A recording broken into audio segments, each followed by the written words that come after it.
날씨입니다. 내일은 전국이 대체로 흐린 가운데 새벽부터 오후 사이 대부분 지역에 비가 내리겠고 중부 서해안부터 점차 개겠습니다. 예상 강수량은 5에서 20mm입니다. 내일 아침 기온은 서울 9도 등 전국이 2도에서 12도의 분포로 오늘보다 2도에서 7도가량 높겠습니다. 서울 현재 기온 18도입니다. 이규봉이었습니다. KBS 제1라디오 5시 뉴스를 마칩니다. KBS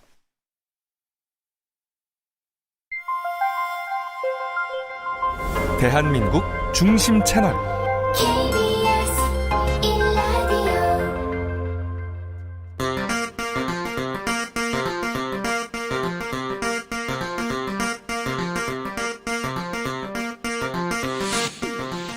주진우 라이브.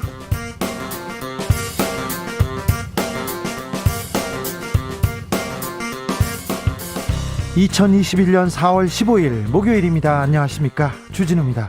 이제는 대선이다. 여야가 지도부 세판짜기에 돌입했습니다. 여야의 새로운 수장 누가 될까요? 누가 당을 이끌게 될까요?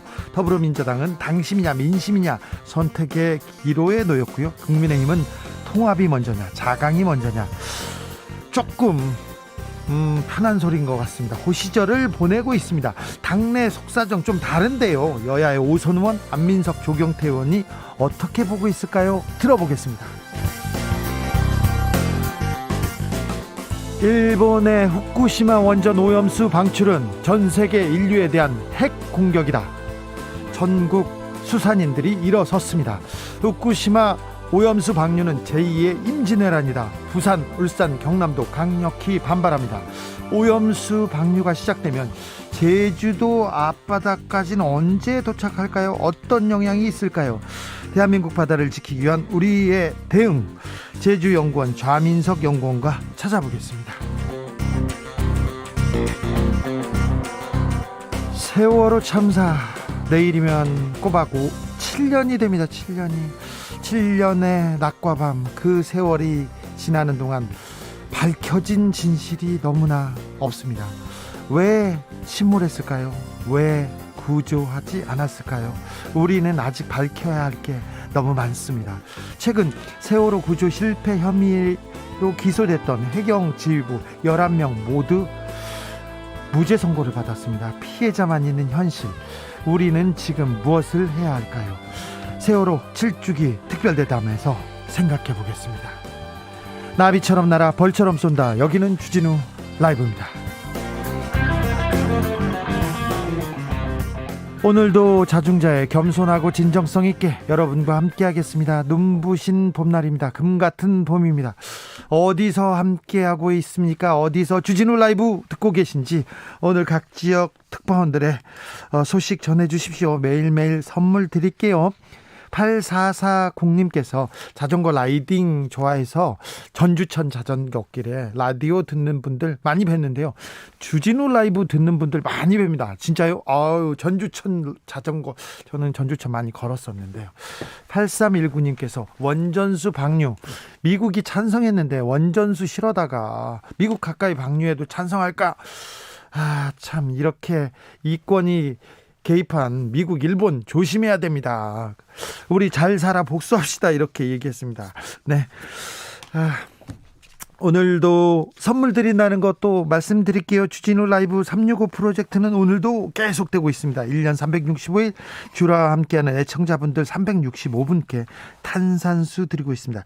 정치 뉴스로 답답한 속 탄산수로 시원하게 풀어드리겠습니다. 샵 9730, 짧은 문자 50원, 긴 문자 100원입니다. 콩으로 보내면 무료입니다. 9778님께서 주라이브 그 자체가 나날이 선물입니다. 여러분이 선물이죠, 저희한테. 그리고요, 02로 시작되는 전화 혹시 받으셨어요? 해가지고 어떤 거 듣느냐 막 이렇게 얘기하면 주진우 라이브 이렇게 말씀하셨다는 분 계신가요? 계시면 손 들어 주십시오. 그러면 제가 특별하게 마음과 또 물질로 제가 보답을 하려고 합니다. 자, 그럼 주진우 라이브 시작해 보겠습니다.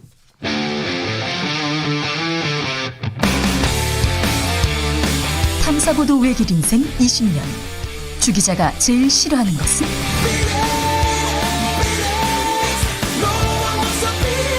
이 세상 세상에서 비리와 부리가 사라지는 그날까지 오늘도 흔들림 없이 주진우 라이브와 함께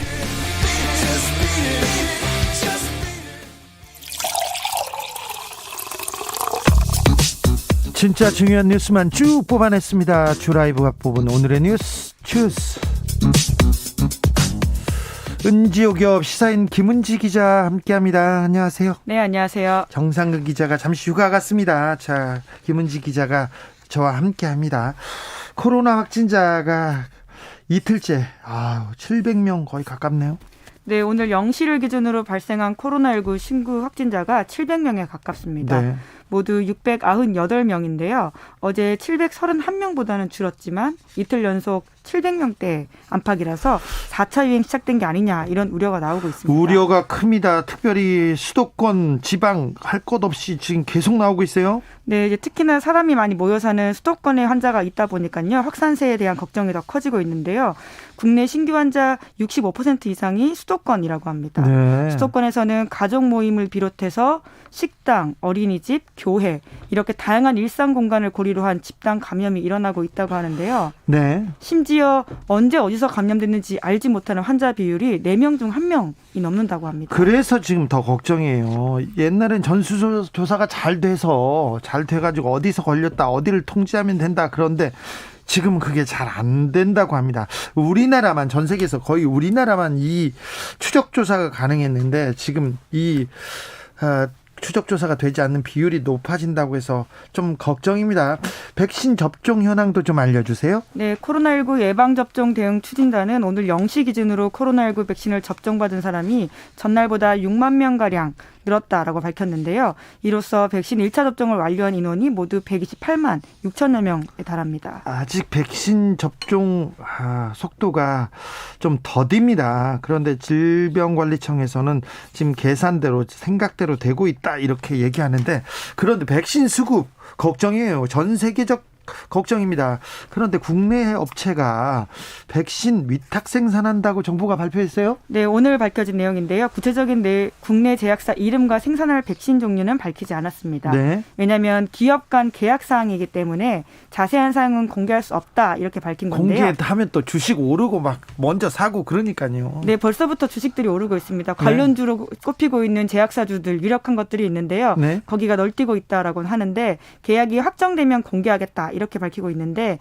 백신 수급에 있어서 불확실성이 적다고 강조하면서 정부가 밝힌 말입니다. 네. 그러니까 11월 집단 면역 형성 목표를 차질 없이 추진해 나가겠다 이렇게 밝힌 건데요. 네. 지금 국내에서 생산되고 있는 백신은 SK 바이오사이언스가 아스트라제네카 위탁 생산하고 있고요. 네. 그리고 노바백신도 위탁 생산 맡고 있는데, 노바백스 백신요. 네. 이르면 SK 바이오사이언스가 또 6월부터 완제품 출시할 수 있다 이런 전망이 나오고 있습니다. 네.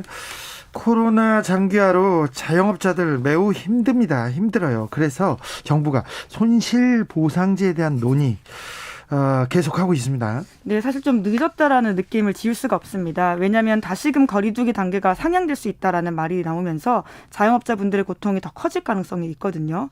손실보상제 논의를 좀 더 신속하게 했었어야 되는데, 어제 기획재정부가 밝히기를 관련 연구 용역 결과가 나와서 실무초안 만들었다라고 했고요. 관련 기관들과 본격적으로 협의에 들어갈 예정이라고 밝혔습니다. 그런데 이게 돈이 워낙 많이 들어가지고요. 그리고 언제부터 이 손실보상을 해줘야 되나, 소급 적용 이 부분도 또 논란거리입니다. 네, 이제 굉장히 그 부분에 대한 관심이 많습니다. 그래서 어제 여당 초선 의원 26명은 손실보상제를 소급 적용해야 한다 이렇게 촉구했는데요. 주장의 내용은 이렇습니다.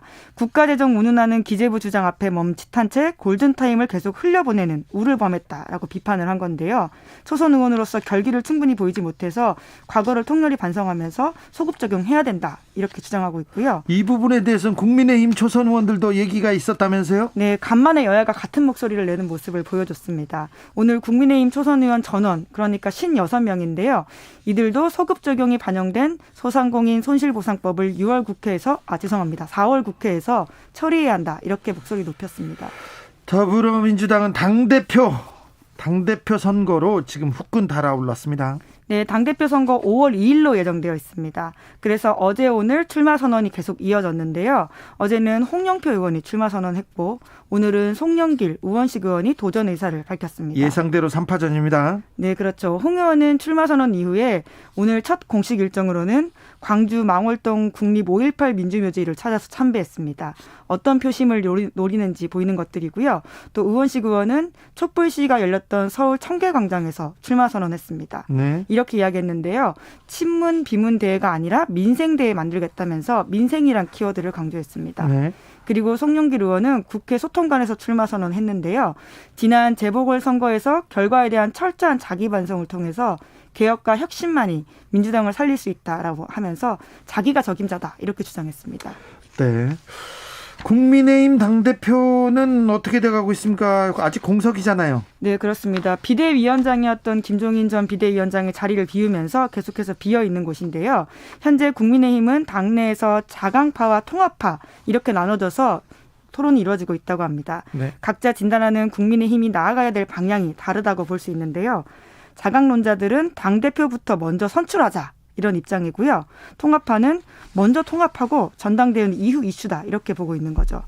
현재 주호영 당대표 권한대행이 국민의당 안철수 대표에게 합당 시한을 주고 답을 기다리고 있다라고 밝혔습니다. 조만간 결론이 날 것도 같고 안 날 것도 같고 그렇습니다. 네, 정치라고 하는 게 아무래도 이제 한 치 앞을 지금 내다볼 수 없는 상황인 건데요. 다양한 역학이 존재하기 때문이죠. 선거 끝나면 좀 뭐라고 해야 되나요? 그렇게 꼭 필요한가 막 그런 생각도 하지 않습니까? 네, 우선 오늘 이제 안철수 국민의당 대표가 이렇게 밝혔는데 당내 의견 수렴해서 다음 주 후반 정도에 결론 내릴 수 있을 것 같다라고 했는데요. 물론 이것도 이제 향후 일정들을 봐야지 알 수 있을 것 같습니다. 후반 정도에 결론을 내릴 수 있을 것 같다. 네. 그렇죠. 모두 다 가능성의 영역이고요. 정치하는 분들은 그렇게 얘기하더라고요.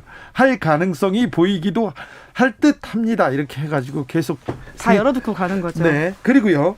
네, 이제 그리고 또 윤석열 전 검찰총장을 중심으로 김종인 전 국민의힘 비상대책위원장 또 신당 구상을 밝힌 금태섭 전 의원이 규합해서 제3지대 정계 개편 일어날 수도 있다 이런 전망이 있잖아요. 예. 이에 대해서 기자들이 안철수 대표에게 물었는데요.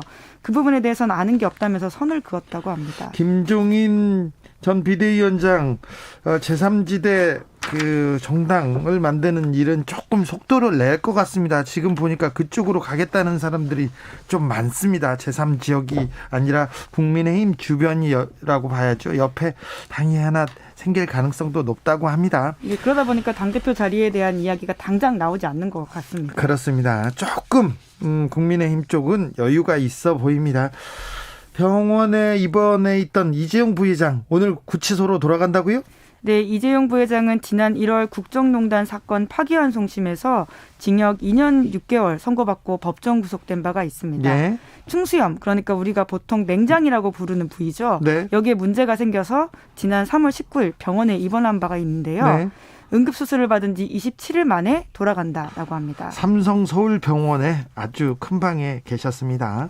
네, 처음에 간 병원은 거긴 아니었는데 이제 옮겨갔다 이렇게 밝히고 있는데요. 오늘 동아일보가 단독이라고 하면서 네. 이재용 패기치고 싶지 않다. 오늘 구치소 복귀 이런 제목으로 이 부회장 소식을 알렸습니다. 좀 너무 좀 예. 네. 네, 그런데요. 이제 그러한 보도의 태도들을 굉장히 많은 언론들이 따라가고 있는데요. 동아일보하고 저기 삼성하고 또 특수한 사돈간 이런 관계지 않았습니까? 예, 네, 말씀해 주세요. 동아일보에 따르면 이번 퇴원은 이재용 부회장의 의지가 강했다 이렇게 밝히고 있는데요. 네. 상태를 좀 더 지켜보자라고 의료진이 이야기했지만 이 부회장이 더 이상 패키치고 싶지 않다면서 퇴원 의사 밝혔고 다시 구치소로 돌아갔다 이런 취지의 기사를 전하고 있습니다. 네, 근데 보도 이렇게 방향이 너무 조금 예, 굉장히 좀 이재용 웃겨요. 예. 웃겨요, 저는. 그러니까 이재용 부회장의 입장에 굉장히 반영된 네. 보도라고 할 수 있는데요. 저는 괜찮습니다. 패키지지 않고, 네, 저는 공정하게 이렇게 하고 싶습니다. 그런 내용을 너무 보였네요. 네, 자, 네. 이재용 부회장 재판 받아야 되지 않습니까? 네, 또 다른 재판이 예정되어 있습니다. 국정농단 사건과는 별건으로 삼성 바이오로직스 분식 회계 및 삼성물산 합병 의혹, 우리가 흔히 삼바 사건으로 기억하는. 삼바 사건, 이거는 네. 불법 승계 관련된 정말 중요한 재판이 여기서 시작됩니다. 네, 그렇죠. 이 사건이요, 이제 오는 20일 열리는 첫 공판 기일이 있습니다. 네. 공판 기일에는 피고인이 반드시 출석해야 되기 때문에 형사소송은 가야 됩니다. 네, 그래서 이재용 부회장의 출석이 예정되어 있는데요. 네. 그래서 원래 앞서서 지난달 25일로 예정되어 있었는데 한 번 밀렸습니다. 네. 이 재판이 어떻게 진행되는지 저희가 자세히 또 전해드리겠습니다. 이성윤 서울중앙지검장 기소될 가능성이 높다는 보도가 나왔어요. 네, 오늘 아침 조선일보 보도입니다. 조선일보는 참 이런 보도, 검찰 내용에 대해서는 아주 발빠르게 잘합니다. 네, 조선일보에 따르면 검찰이 김학의 전 법무차관 불법 출금 사건과 관련해서 수사 중단 외압의 핵심 피의자라고 보고 있다고 하는데요. 그래서 이성윤 서울중앙지검장을 불구속 기소하기로 결론 내렸다라고 합니다. 검찰이 중앙지검장, 서울중앙지검장을 기소하기로 결론을 내렸다. 이거 전에 없던 일인데요. 네, 이제 범죄 혐의에 대한 다툼도 분명히 있습니다. 왜냐하면 이성윤 서울중앙지검장은 이에 대해서 굉장히 부인을 하고 있고요. 네. 이 사건은 뇌물이나 이런 게 아니라 직권남용 혐의라고 볼 수 있습니다. 그런데요, 직권에 대해서 판단을 어떻게 했느냐, 이걸 가지고 기소하겠다고 했는데 이게 또 다른 변수가 있어요. 뭐냐면요, 이성윤 중앙지검장은 차기 검찰총장으로 유력한 후보 중에 한 분이거든요. 네, 그래서 실제로 조선일보가 그렇게 보도하고 있는데 차기 검찰총장 유력 후보로 거론되어 온 이 지검장 기소는 총장 인선 구도에도 영향을 미칠 것으로 보인다라고 썼습니다. 지금 검찰총장을 뽑기 위해서 추천위원회가 지금 꾸려져 있어요. 네, 꾸려져 있는데요. 물론 아직 추천위원회가 아직 발동한 건 아니라고 합니다. 만나서 회의를 한 건 아닌데 여러 명이 후보군에 올라와 있는데 그중에 한 명이 이성윤 지검장이라고 합니다. 네. 아무튼 총장 후보 추천이 꾸려졌는데 후보 총장이 공석이지 않습니까? 그런데 후보를 지금 빨리 정하지 못하고 있는 것 같아요. 네. 자, 이 삼성 소식 하나 더 전해드리겠습니다. 이건희 컬렉션이라고 얘기하는데 이건희 회장이 미술품을 어마어마하게 많이 남겼거든요. 그래서 감정이 했어요. 상속세와 관련되는 거 아니냐 이런 얘기도 있었는데 근데 감정이 끝났다고요? 네, 세계 기관에서 감정을 마쳤다고 합니다. 그래서 소위 이건희 컬렉션이라고 불리는 것에 감정평가액이 3조 원에 가깝다 이런 전망이 나오고 있는데요. 네. 이 중 일부는 기부하고 나머지는 삼성미술관 리움, 호암미술관으로 갈 가능성이 크다 이런 기사가 나오고 있습니다. 눈 밝은 분들께서는 옛날에는 불과 한두 달 전만 해도 1조 원대라고 했는데 3조 원대로 바뀌었네. 이거 기억해 두십시오. 이거 중요한 부분입니다. 네, 그 이전까지 삼성 미술품이 언론에 나왔던 적은 2007년 삼성 특검 때였습니다. 네. 아마 기억하실 텐데 당시에 삼성 법무팀장을 지냈던 김용철 변호사의 폭로가 있었죠. 김용철 변호사가 바깥에 나왔는데요. 들고 나온 자료가 하나도 없는데 뭐가 있었냐면 김용철 변호사의 차명 계좌, 그리고 하나는 회장님 지시사항, 그리고 하나는 행복한 눈물이라는 미술품. 굉장히 유명한 그림이죠. 그 네. 미술품에 관련된 자료를 하나 가져왔어요. 그래서 그때 이 미술 얘기가 나왔고 미술품 얘기가 나왔고요. 제가 뒤에서 저 미술품을 뒤져봐야 된다고 계속해서 용인수장고를 그때 검찰이 한번 열어봤어요. 그게 지금 이제 이건희 회장의 중요한 재산 목록이 돼 있습니다.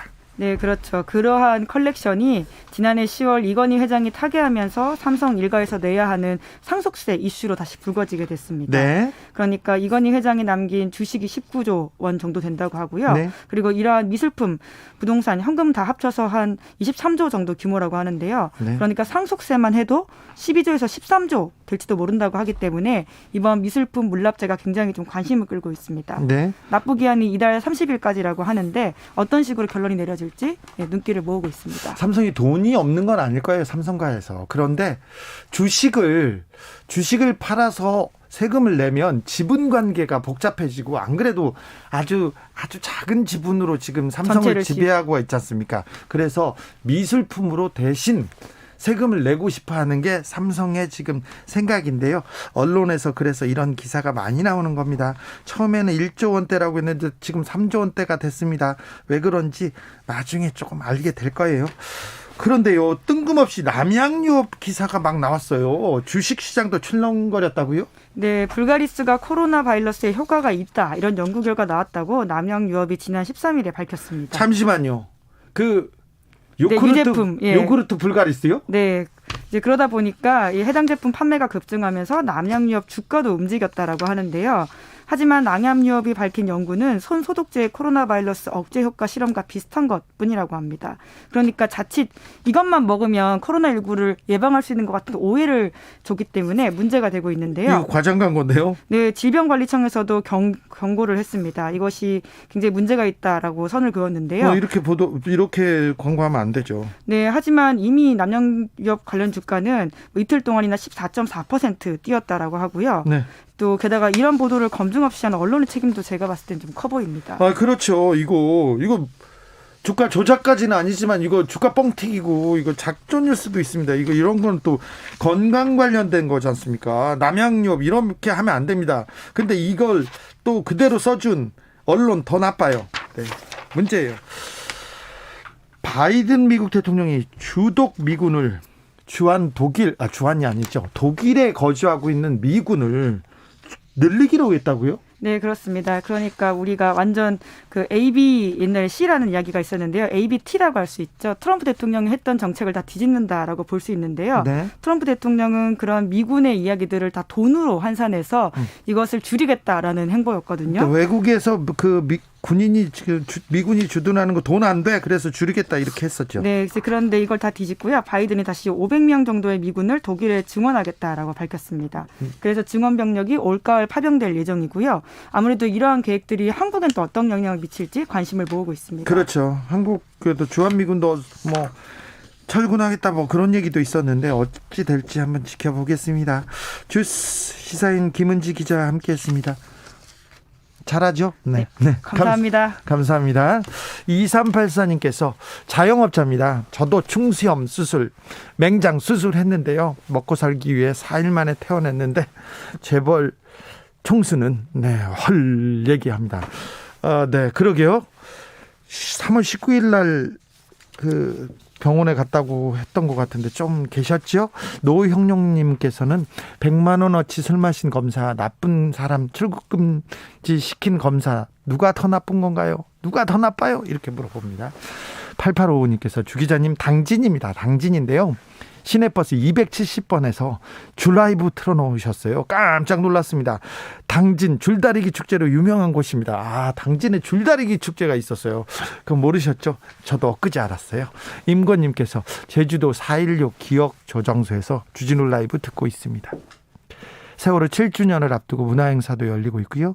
세월호 참사를 기억해 주시는 분들과 자원봉사자들도 늘고 있어요. 주진우 라이브 오롯이 가던 길 가자 이렇게 말씀하셨습니다. 명심하겠습니다. 5476님께서 제가 오늘 마스크 낀 채로 뽀뽀하는 연인들을 봤어요.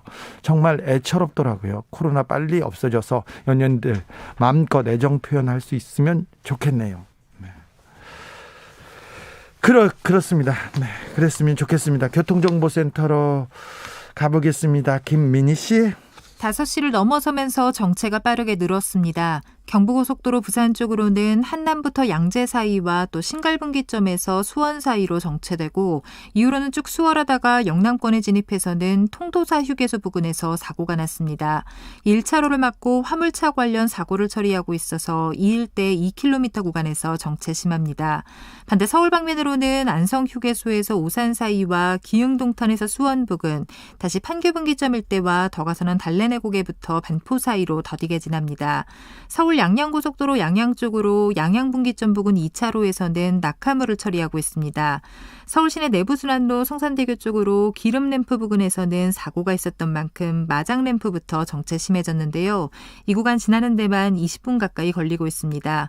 더 가서도 정릉램프부터 홍은램프 사이로 속도 줄여 지납니다. KBS 교통정보센터였습니다. 주진우 라이브.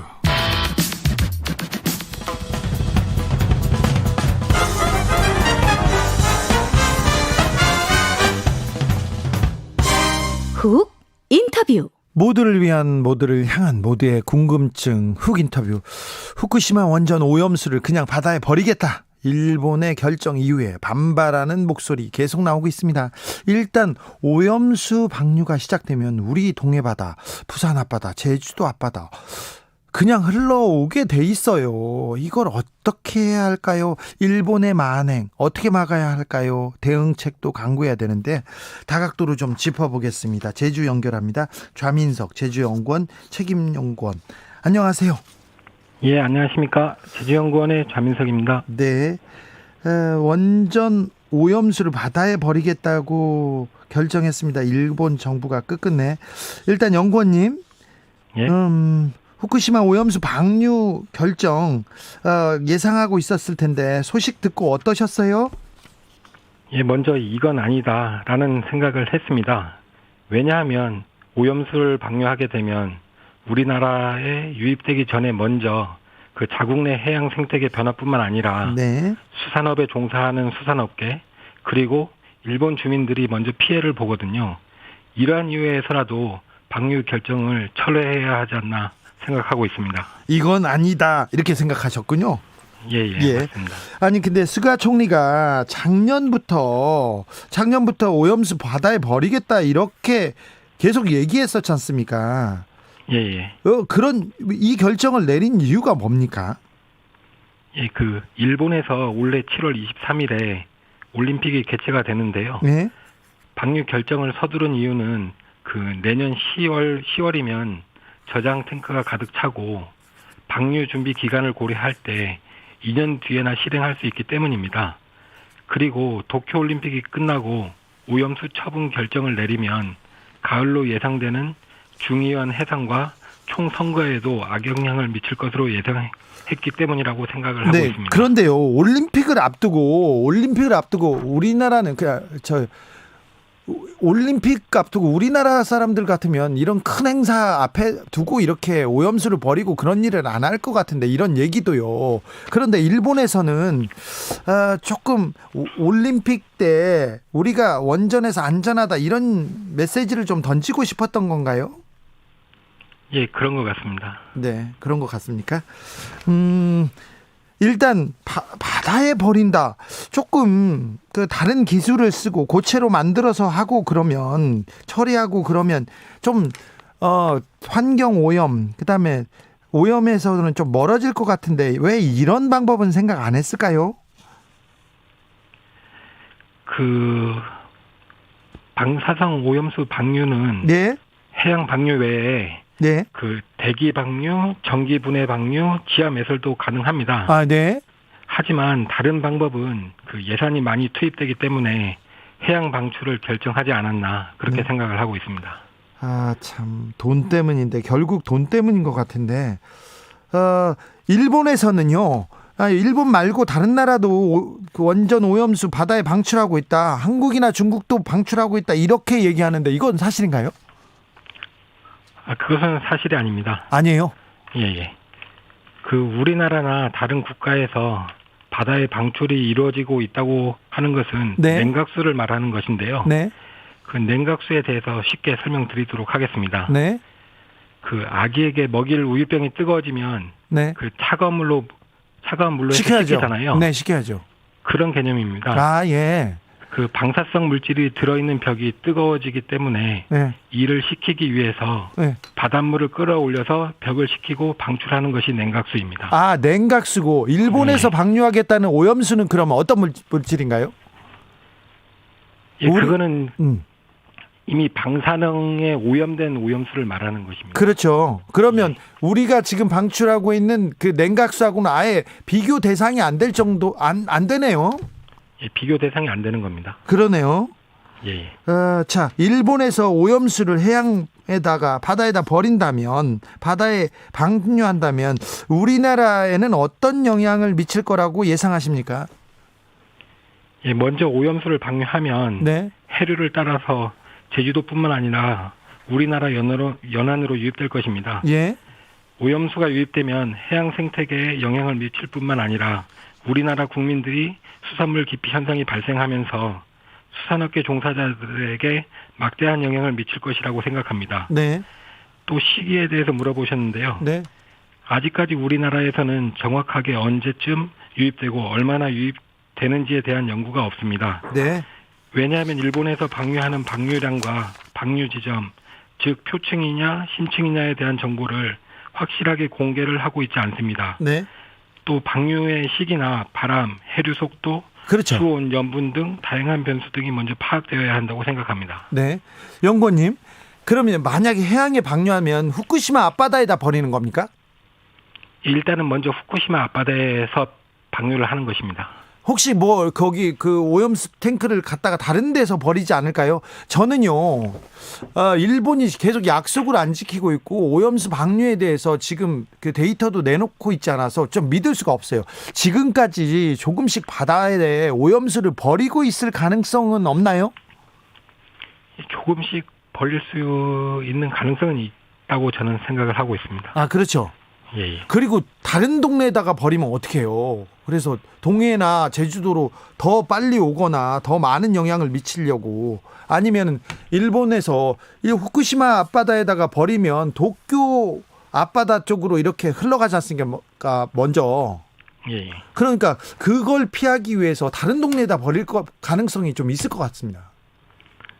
그 문제에 대해서는 방사성 물질을 이동을 시켜야 하기 때문에 네. 그것은 어렵고요. 쉽지 않습니까? 예, 네. 쉽지 않습니다. 네.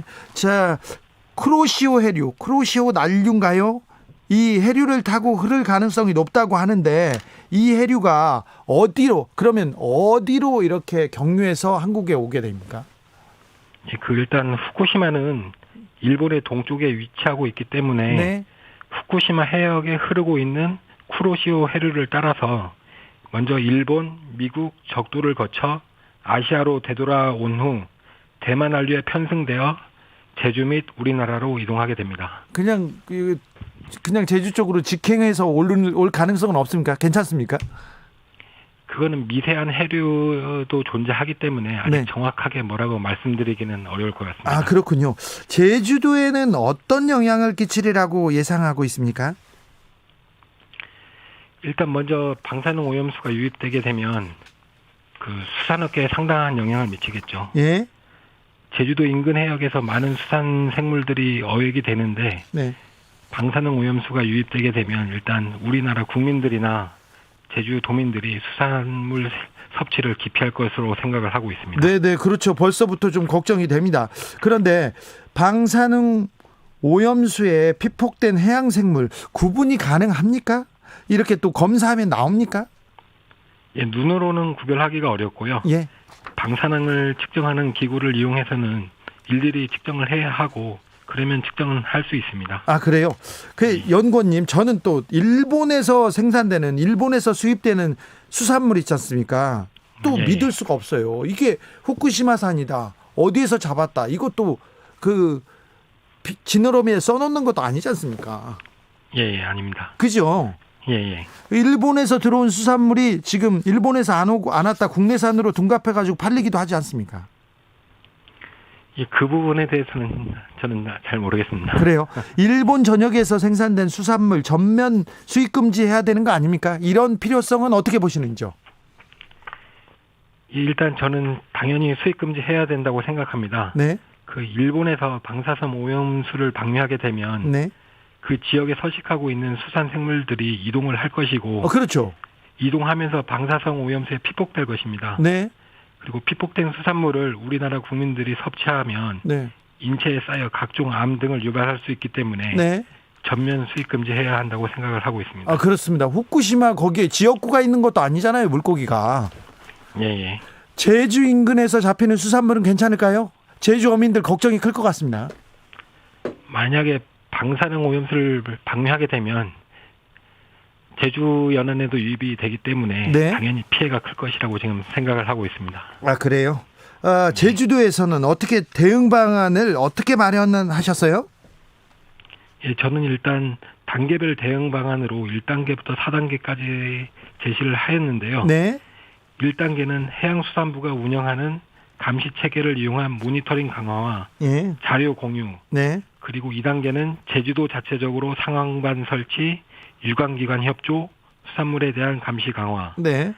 3단계로는 방사성 오염물질 조사 지원, 선박 운항 통제 여부, 4단계는 방사성 물질 오염 지역의 선박 운항 통제, 수산물 유통 통제 등이 필요하다. 꼭 그렇게 제시를 하였습니다. 네. 문재인 대통령이 이번 일본의 결정에 대해서 국제해양법 재판소로 가자 이렇게 검토를 지시하기도 했습니다. 연구원님 보시기에는 이 대응 어떻게 보십니까? 예, 저도 보고서에 네. 국제해양법 재판소에 제소해야 한다고 제시를 했는데요. 네. 문재인 대통령께서 현실적인 방안을 제시했다고 생각합니다. 네. 잠정 조치라는 것은 국제해양법 재판소가 네. 최종 판단을 내릴 때까지 일본이 오염수를 방류하지 못하도록 하는 것이기 때문에 네. 현실적인 대응이라고 생각합니다. 아, 그렇습니까? 네. 여기까지 듣겠습니다. 좌민석 제주연구원 책임연구원이었습니다. 말씀 감사합니다. 예, 고맙습니다. 나비처럼 날아 벌처럼 쏜다. 주진우 라이브.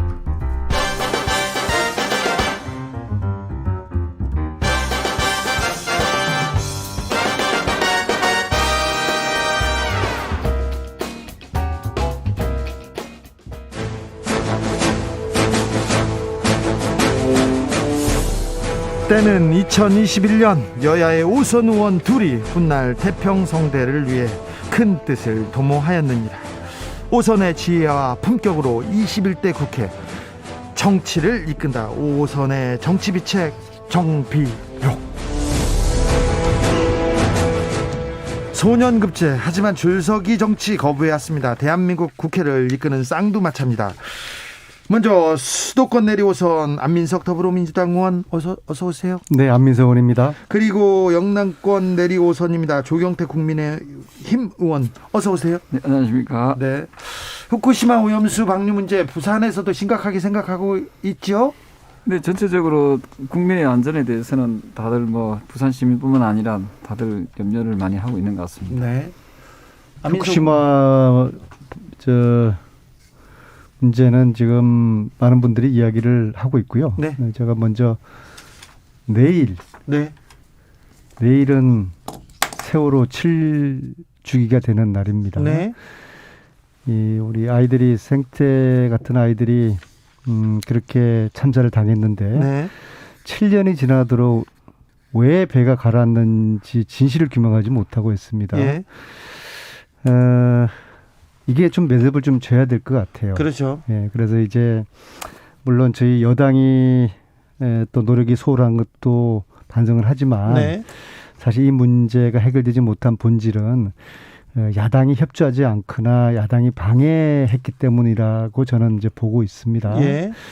또 박근혜 대통령의 7시간의 행적, 그것도 지금 30년 동안 보지 못하도록 꽁꽁 지금 숨겨놨지 않습니까? 예. 국가기록물 지정해가지고요. 이것도 사실 야당이 함께 동의를 하면은 200명의 국회의원 동의가 있으면은 국가기록물을 지금 봉인을 해제해서 볼 수가 있거든요. 네. 이번에 200명 국회의원 200명이 동의하면 예, 3분이 동의하면요. 아, 그렇습니까? 네. 근데 저희들이 지금 숫자가 모자라죠. 그래서 예. 이것을 이번에 꼭 좀 진행을 했으면 좋겠습니다. 조경태 의원님.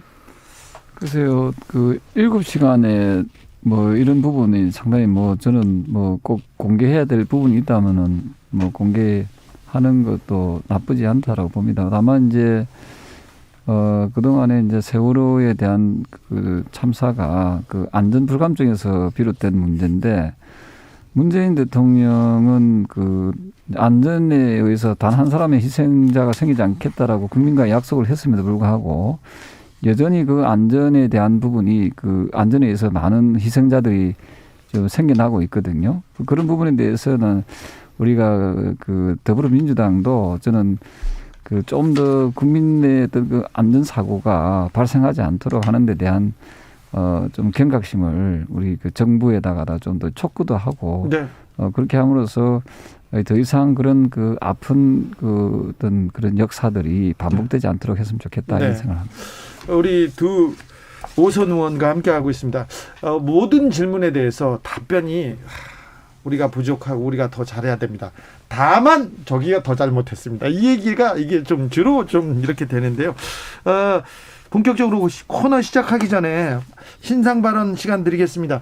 말씀하시고 싶은 부분이 있으면 짧게 1분씩 드리겠습니다. 먼저 안민석 의원님. 다시 한번 그 세월호 출주기를 맞이해서 네. 아직도 진상규명을 하지 못한 것에 대해서 국회가 각성하고 책임을 져야 되고요. 네.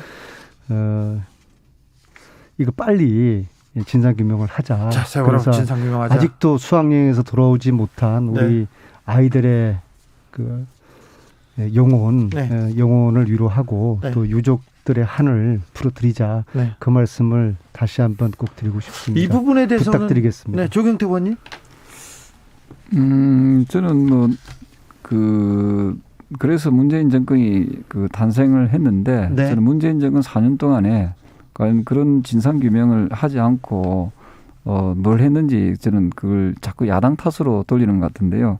그 부분에 대해서는 조금 제가 이제 받아들이기 좀 어려운 것 같고요. 어쨌든 많은 국민들께서 아파했던 그 당시에 그 사건에 대해서는 우리가 어떤 정말 진심으로 추모하고 앞으로 앞서 말씀드렸던 대로 이런 일들이 안전사고들이 반복되지 않도록 하는 노력들을 우리 국회에서부터 좀 더 이어져야 된다 이런 입장입니다. 네, 자 4.7 재보궐선거는 끝났습니다.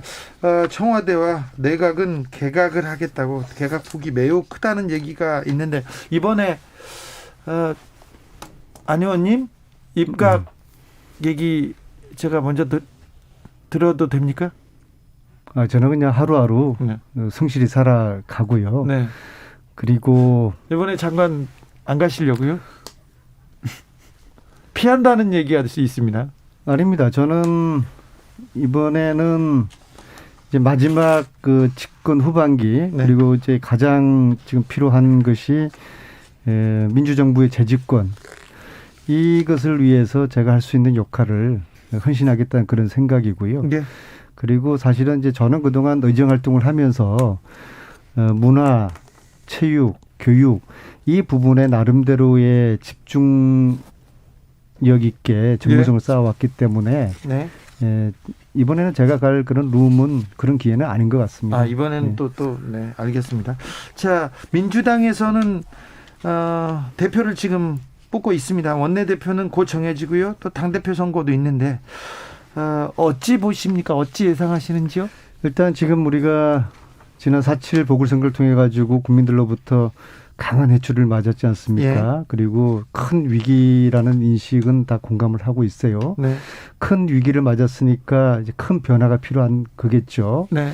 그래서 의원들이나 당원들은 원내대표든 당대표든 몇 가지로 좀 공통적인 인식에 공감하는 것 같습니다. 어떤 사람이 필요한지, 어떤 지도자가 필요한지. 첫째는 이제는 좀 더 강력하고 유능한 리더십을 가질 수 있는 그런 지도자가 필요하다. 네.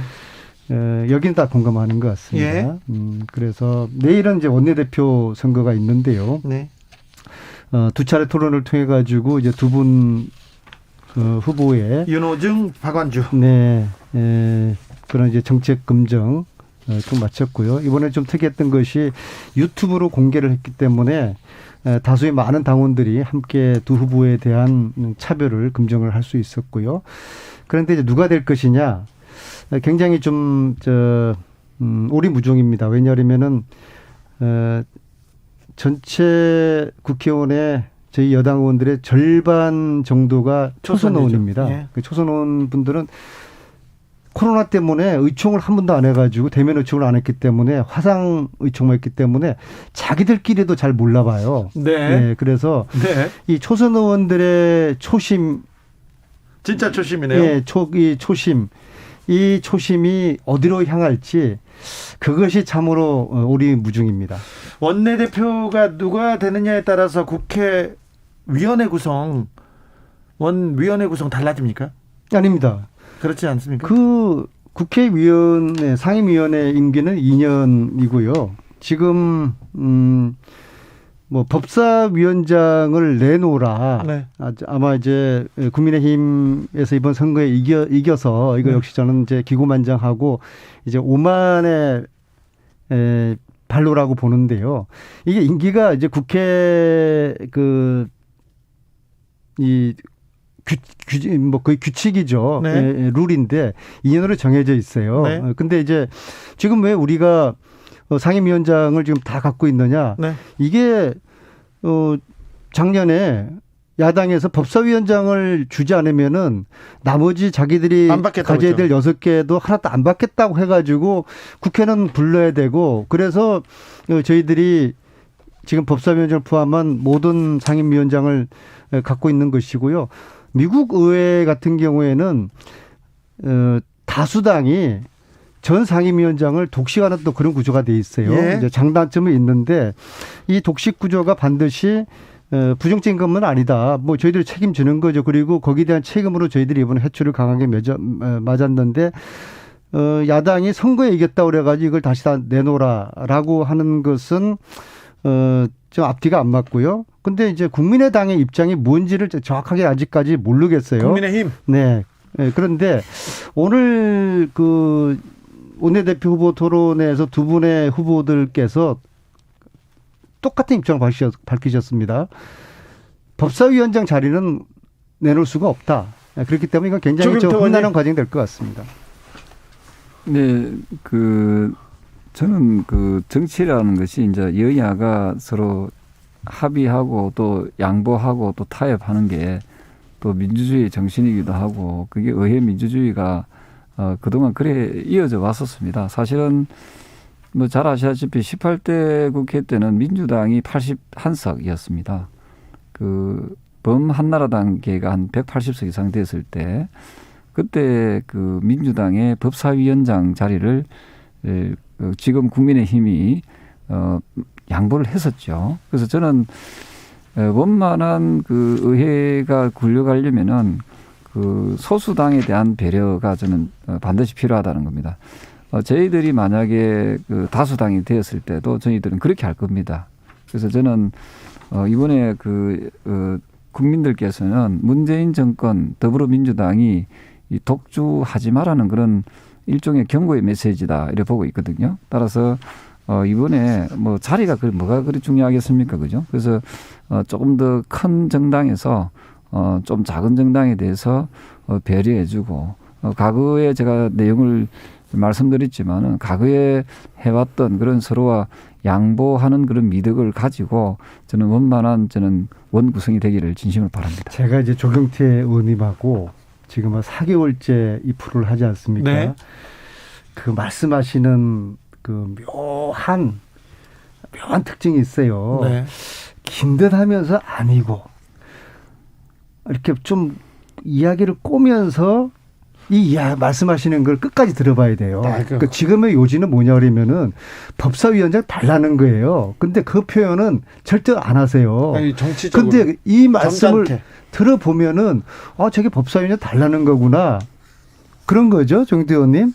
그런데 뭐 위원장이 뭐가 중요합니까? 라고 하면서 결론은 이걸 안 주면은 너희 여당이 또다시 독선적인 운영을 하는 것이다. 그 말씀을 하시는데 좀 이 청취자들 듣기에 좀 이야기를 좀 분명하고 간결하게 하시는 것이 어떨까 싶네요.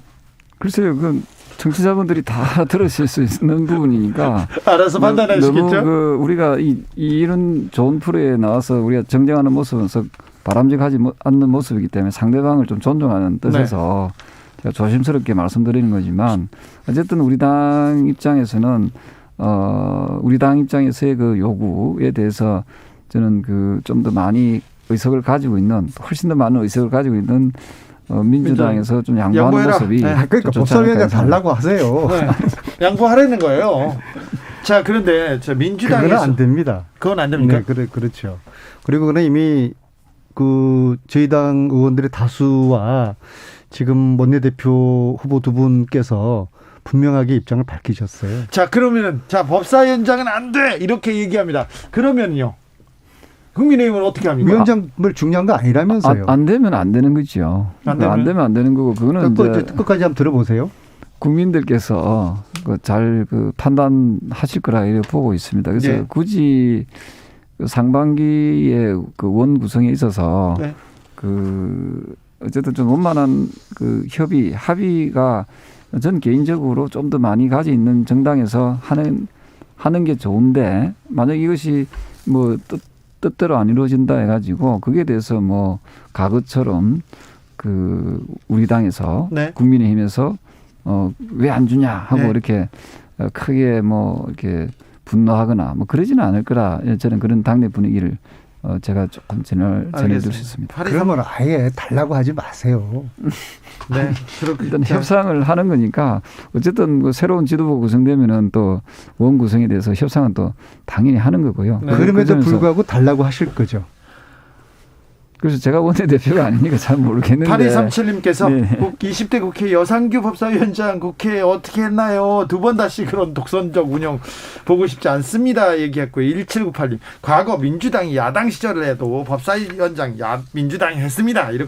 이런 의견도 주셨습니다. 시간이 다 돼서 하나만 물어볼 텐데 청와대 정무수석은 누가 됩니까?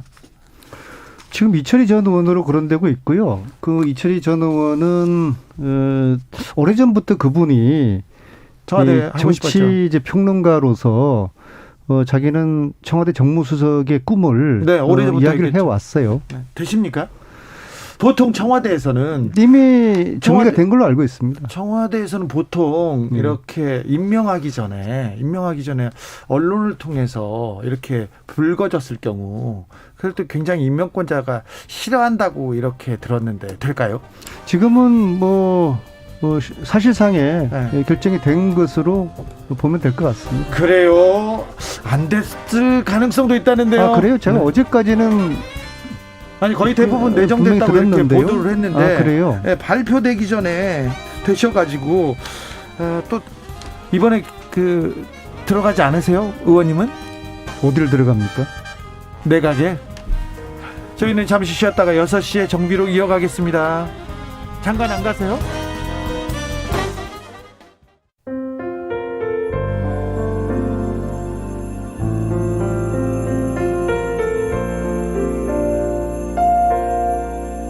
KBS 라디오 연중기획 희망충전 대한민국 425번째 이야기. 안녕하세요. 아나운서 이현주입니다. 15살 병수는 유명한 축구선수가 되는 게 꿈입니다. 병수가 유명해져서 돈을 많이 벌고 싶은 이유는 딱 하나, 가족들 때문입니다. 자궁에 큰 혹이 생겨 자궁 적출 수술을 받은 엄마는 몸이 다 회복되기도 전에 당뇨 판정을 받았습니다. 하나밖에 없는 동생은 심장병으로 수술까지 받았는데요. 병수는 축구선수가 돼서 유일한 가족인 엄마와 동생에게 힘이 되고 싶습니다. 삶의 무게가 느껴져서 버겁기도 하지만 그때마다 더 힘차게 운동장을 달리는 병수. 어려운 환경 속에서도 소중한 꿈을 향해 달려가는 병수와 가족들에게 여러분이 힘을 모아주세요.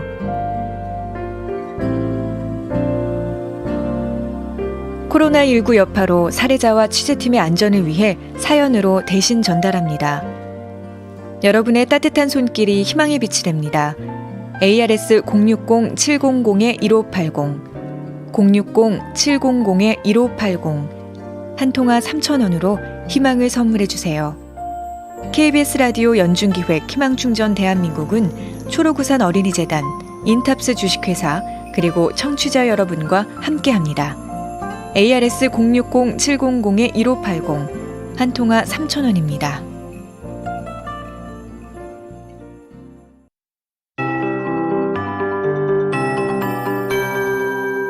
KBS 58분 날씨. 복잡한 날씨가 당분간 이어지겠습니다. 우선 오늘은 낮 기온부터 평년 수준으로 회복된 곳이 많았는데 서울도 어제보다 5도 올라간 18.3도까지 올랐습니다. 맑은 하늘이 유지가 됐고요. 내일 아침도 따뜻한 남서풍이 불겠지만 내일 아침에 좀 기온이 오른 뒤에 다시금 내일 오후부터 북서쪽에 찬 공기가 내려와 토요일까지 체감 온도가 낮아져 또 쌀쌀해지겠습니다. 또 내일은 비 소식도 들어있고요. 내일 새벽부터 오후 사이에 기압골의 영향으로 전국 대부분 5에서 20mm의 비가 내렸다 그쳤다 가끔 반복이 되겠습니다. 또 모레 토요일 오후에는 곳곳에 대기 불안정으로 소나기 소식도 들어있어서 이틀간 비와 소나기와 함께 또 황사도 찾아들겠습니다. 내일과 모레 미세먼지 농도가 나쁘거나 매우 나빠질 텐데요. 어제 몽골과 중국 내몽골 고원에서 황사가 발원해 내일 오후부터 우리나라에 서서히 영향을 주다가 내일 밤이 되면 중부지방 중심으로 매우 나쁨 상태에 들겠고요. 이후로 토요일 전 권역이 매우 나쁨 상태 쭉 유지하겠습니다. 한편 바람도 좀 강한 편이고요. 강원 동해안은 오늘부터 다시 건조해지겠습니다. 건조함 속에 불씨 관리 잘 해주셔야 되겠습니다. 내일은 아침 기온 서울 9도, 낮 기온 16도 등으로 낮 기온부터 기온이 좀 내려앉겠습니다. 지금 서울 기온은 16도입니다. 최영우였습니다.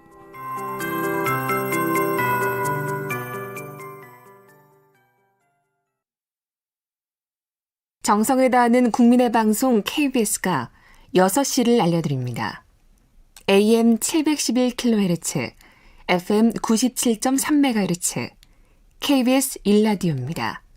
HLKA.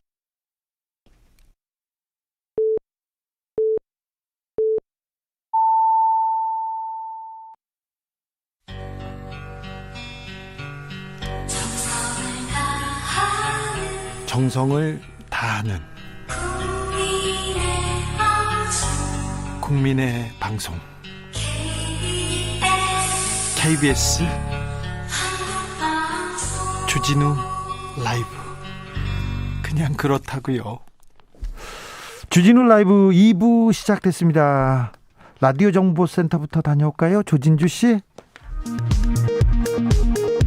정부가 글로벌 반도체 패권 경쟁에 대응해 국내 산업 지원책을 담은 K-반도체 벨트 전략을 상반기 중 내놓습니다. 문재인 대통령이 내일 정세균 국무총리 교체를 포함한 개각을 단행할 것으로 보입니다. 이재명 경기도지사가 국내에서 접종 중인 코로나19 백신 이외에 새롭게 다른 나라들이 개발해 접종하고 있는 백신들을 경기도에서라도 독자적으로 도입해서 접종할 수 있을지를 실무적으로 검토하고 있다고 밝혔습니다. 부산시가 신종 코로나 바이러스 감염증 방역 대책의 하나인 5인 이상 사적 모임 금지 조치를 부분적으로 완화하는 방안을 검토하는 가운데 방역당국은 중앙정부와 협의가 필요하다는 입장을 밝혔습니다. 한국과 일본의 종교 시민사회 단체들이 꾸린 한일 화해와 평화 플랫폼은 미국 정부가 한미일 군사협력 강화를 위해 과거사 청산과 위안부, 강제노동이라는 인권 문제에 관해 한일 양국의 정치적 타결을 재촉하는 것을 우려한다고 밝혔습니다. 북한은 일본이 독도를 일본 영토로 표기한 교과서를 대거 검정 통과시킨 데 대해 파렴치한 역사 왜곡을 하고 있으며 역사도 국제법도 안중에 없는 날강도만이 감행할 수 있는 망동이라고 비난했습니다. 미국과 중국의 갈등 상황에서 이른바 위험을 회피하고 전략적 모호성을 유지하는 한국의 전략은 지속하기 어려우며 민주주의와 인권 등 가치에 근거해 한미 동맹을 강화해야 한다는 미국 전문가의 지적이 나왔습니다.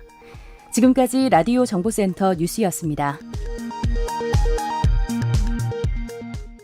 정비로 이어가겠습니다. 여기는 부산입니다. 시장 선거하고 입법부 위원장하고 무슨 상관이 있나요? 이렇게 물어보는 6433님 있었고요. 0306님 안녕하세요. 서울시민 둘째 아빠입니다. 두 당이 밥사위 방망이를 놓고 경쟁을 하는 동안 얼마나 많은 국민들이 힘들어하는지 헤아려 주시기 바랍니다. 얘기했습니다. 민주당에서는 당심이냐 민심이냐를 가지고 조금 갈라져 있는 것 같습니다. 물론 언론에서 이렇게 쓰기도 하지만 사람들도 이렇게 생각하는 수도 있어요. 이 부분에 대해서는 어떻게 생각하시는지 안민석 의원님. 네, 실제로 거리가 있고 꽤 거리가 먼 것 같아요. 당심하고 민심이 거리가 있다는 건 큰 문제 아닙니까? 이게 이제 구조적으로 네. 저희 당이 73만 명의 권리당원입니다. 예.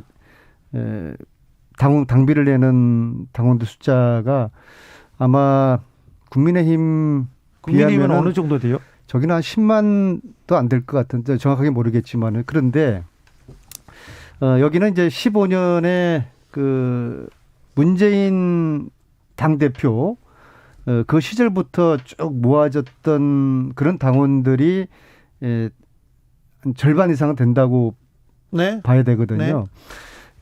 그리고 이분들은 문재인 대통령을 지지하고 문재인 대통령의 성공을 바라는 그러한 신념들로 모아져 있는 분들이죠. 예. 그러나 반면에 이제 일반 국민들에는 뭐 보수도 있고 중도도 있고 진보도 있지만요. 네. 그러니까 당연히 차이가 날 수밖에 없는 것인데요. 네. 지금 현재 당 내에서는 당대표 선거에서도 이제 일반 여론은 지금 거의 없거든요.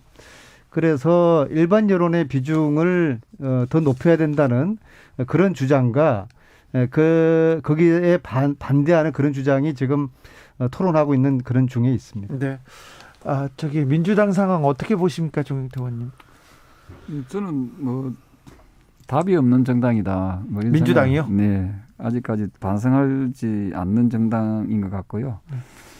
앞으로 뭐 남은 당의 이야기를 하려니까 좀 그렇습니다만 우리 당은 지금 당원 숫자가 지금 약 한 30만 명쯤 되거든요. 네, 많아졌네요. 28만에서 30만 정도 되는데. 예. 사실은 이제 더불어민주당에 비해서는 좀 상당히 좀 적은 편이죠. 네. 다만 이제 더불어민주당이 좀 부러운 것은 뭐냐면은 어쨌든 당원의 의사를 많이 이렇게 물어본다. 네. 이 점에 대해서는 상당히 좀 긍정적인 측면이 있습니다.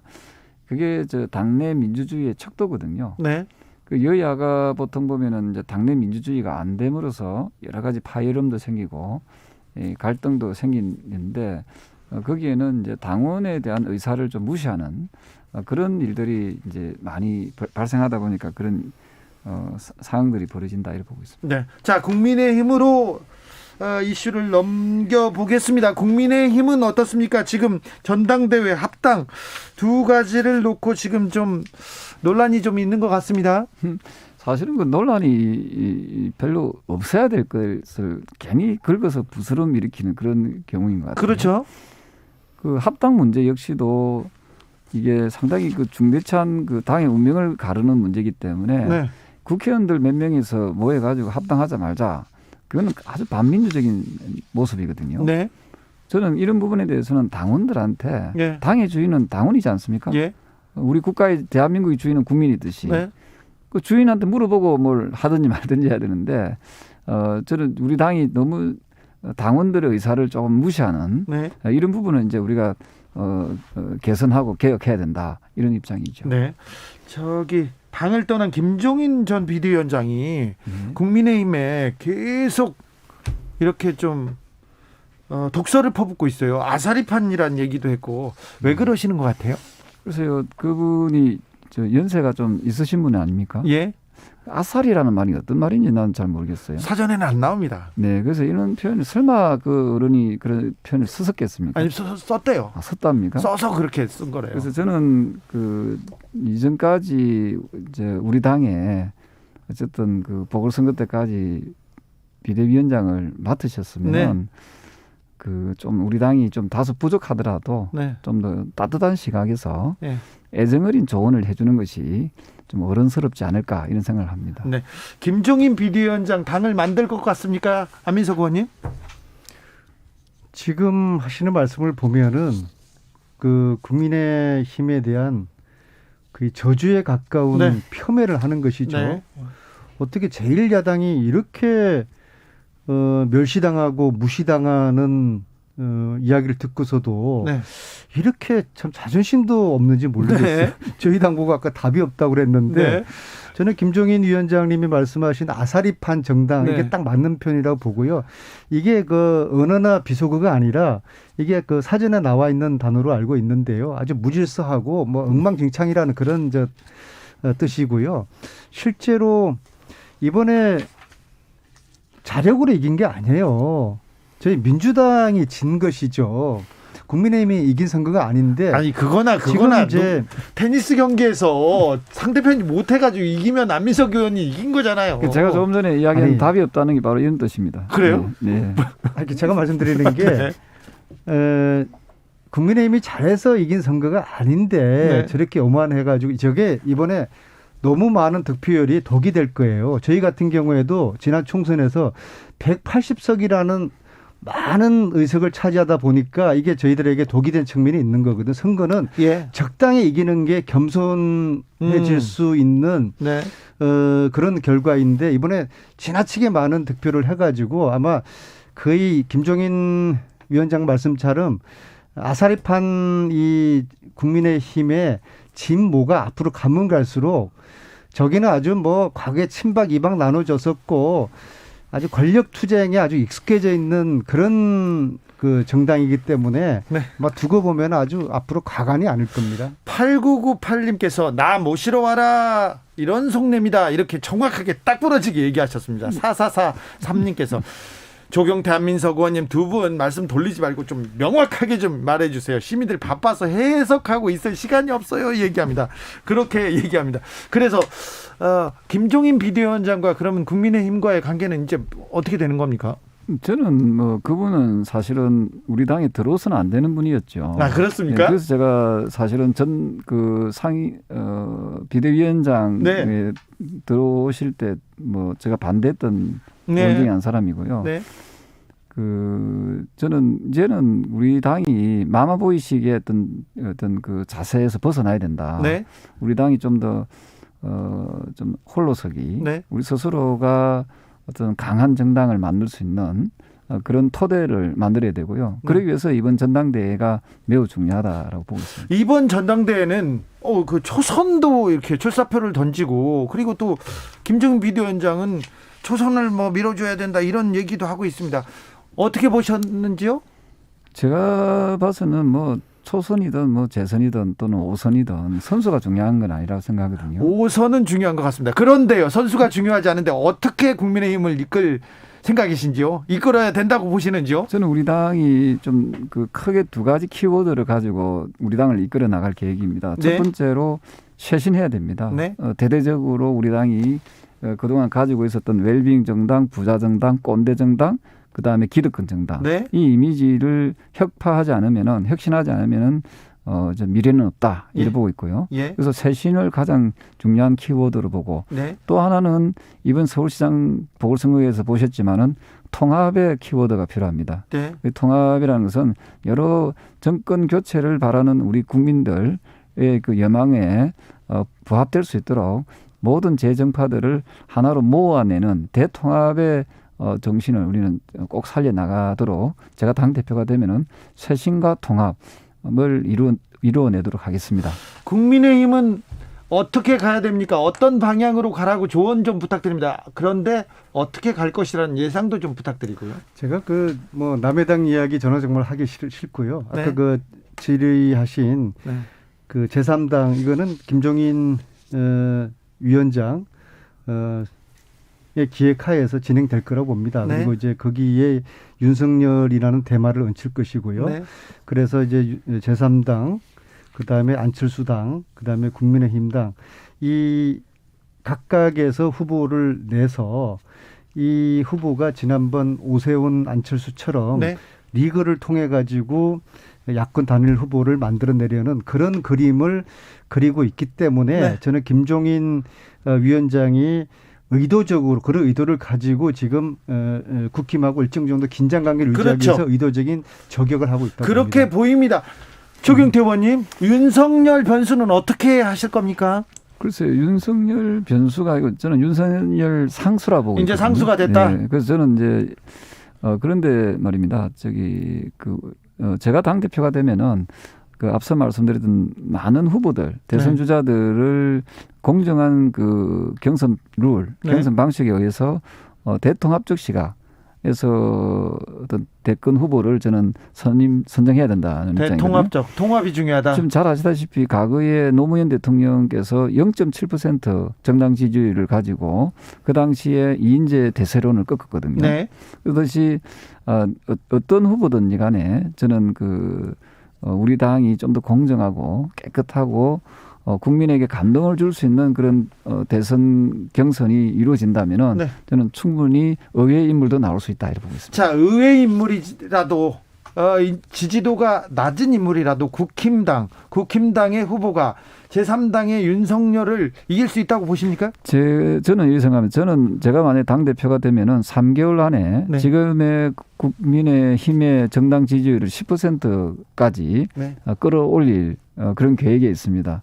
그럼 우리 당이 상대 당보다 훨씬 더 많은 그 지지율을 가지고 네. 우리 당의 토양이 단단해지고 좋아진다면은 어떤 후보도 우리 당을 매력적인 정당으로 저는 보게 될 것입니다. 네. 그런 정당이 된다면은 이번에 서울시장 그 보궐선거도 보시면은 원래는 안철수 후보가 절대적으로 이길 거라고 봤지만은 예.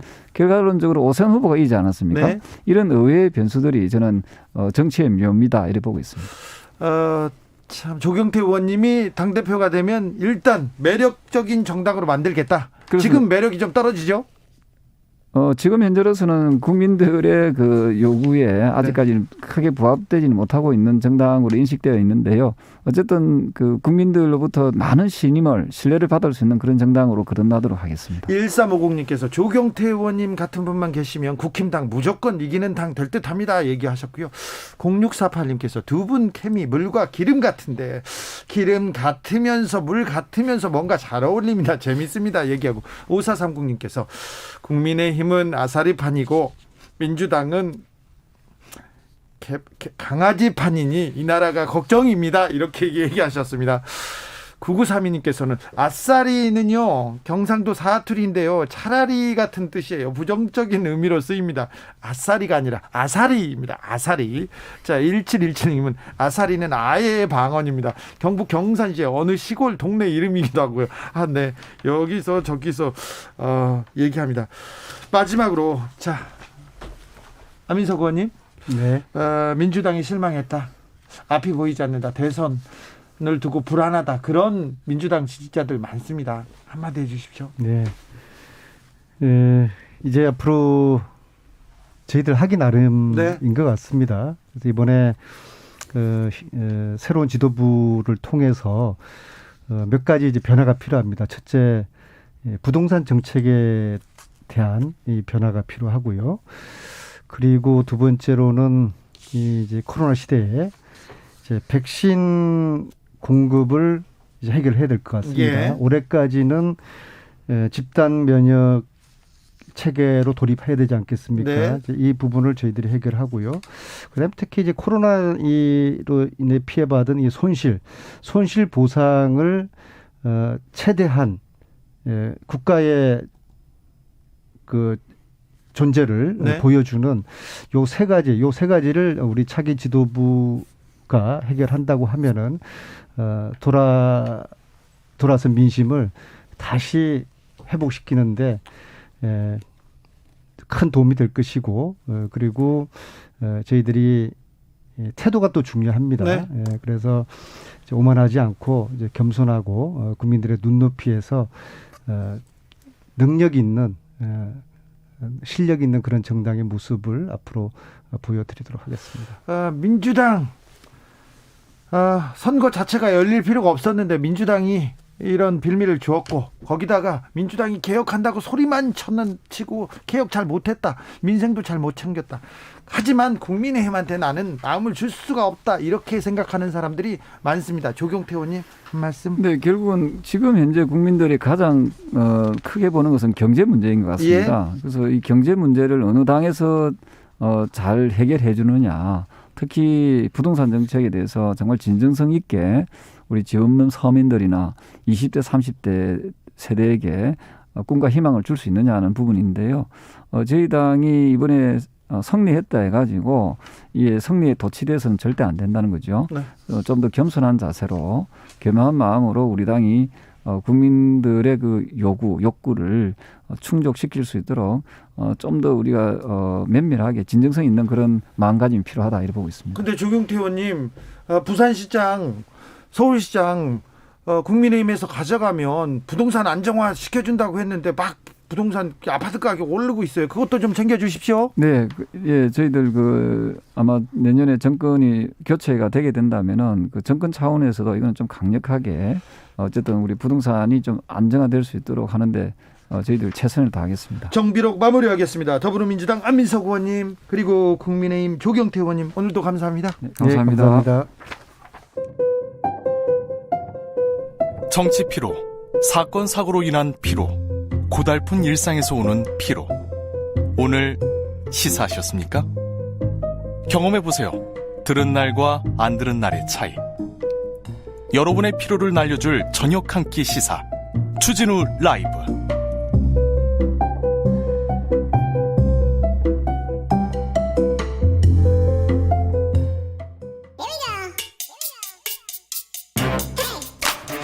뉴스를 향한 진지한 고민 기자들의 수다.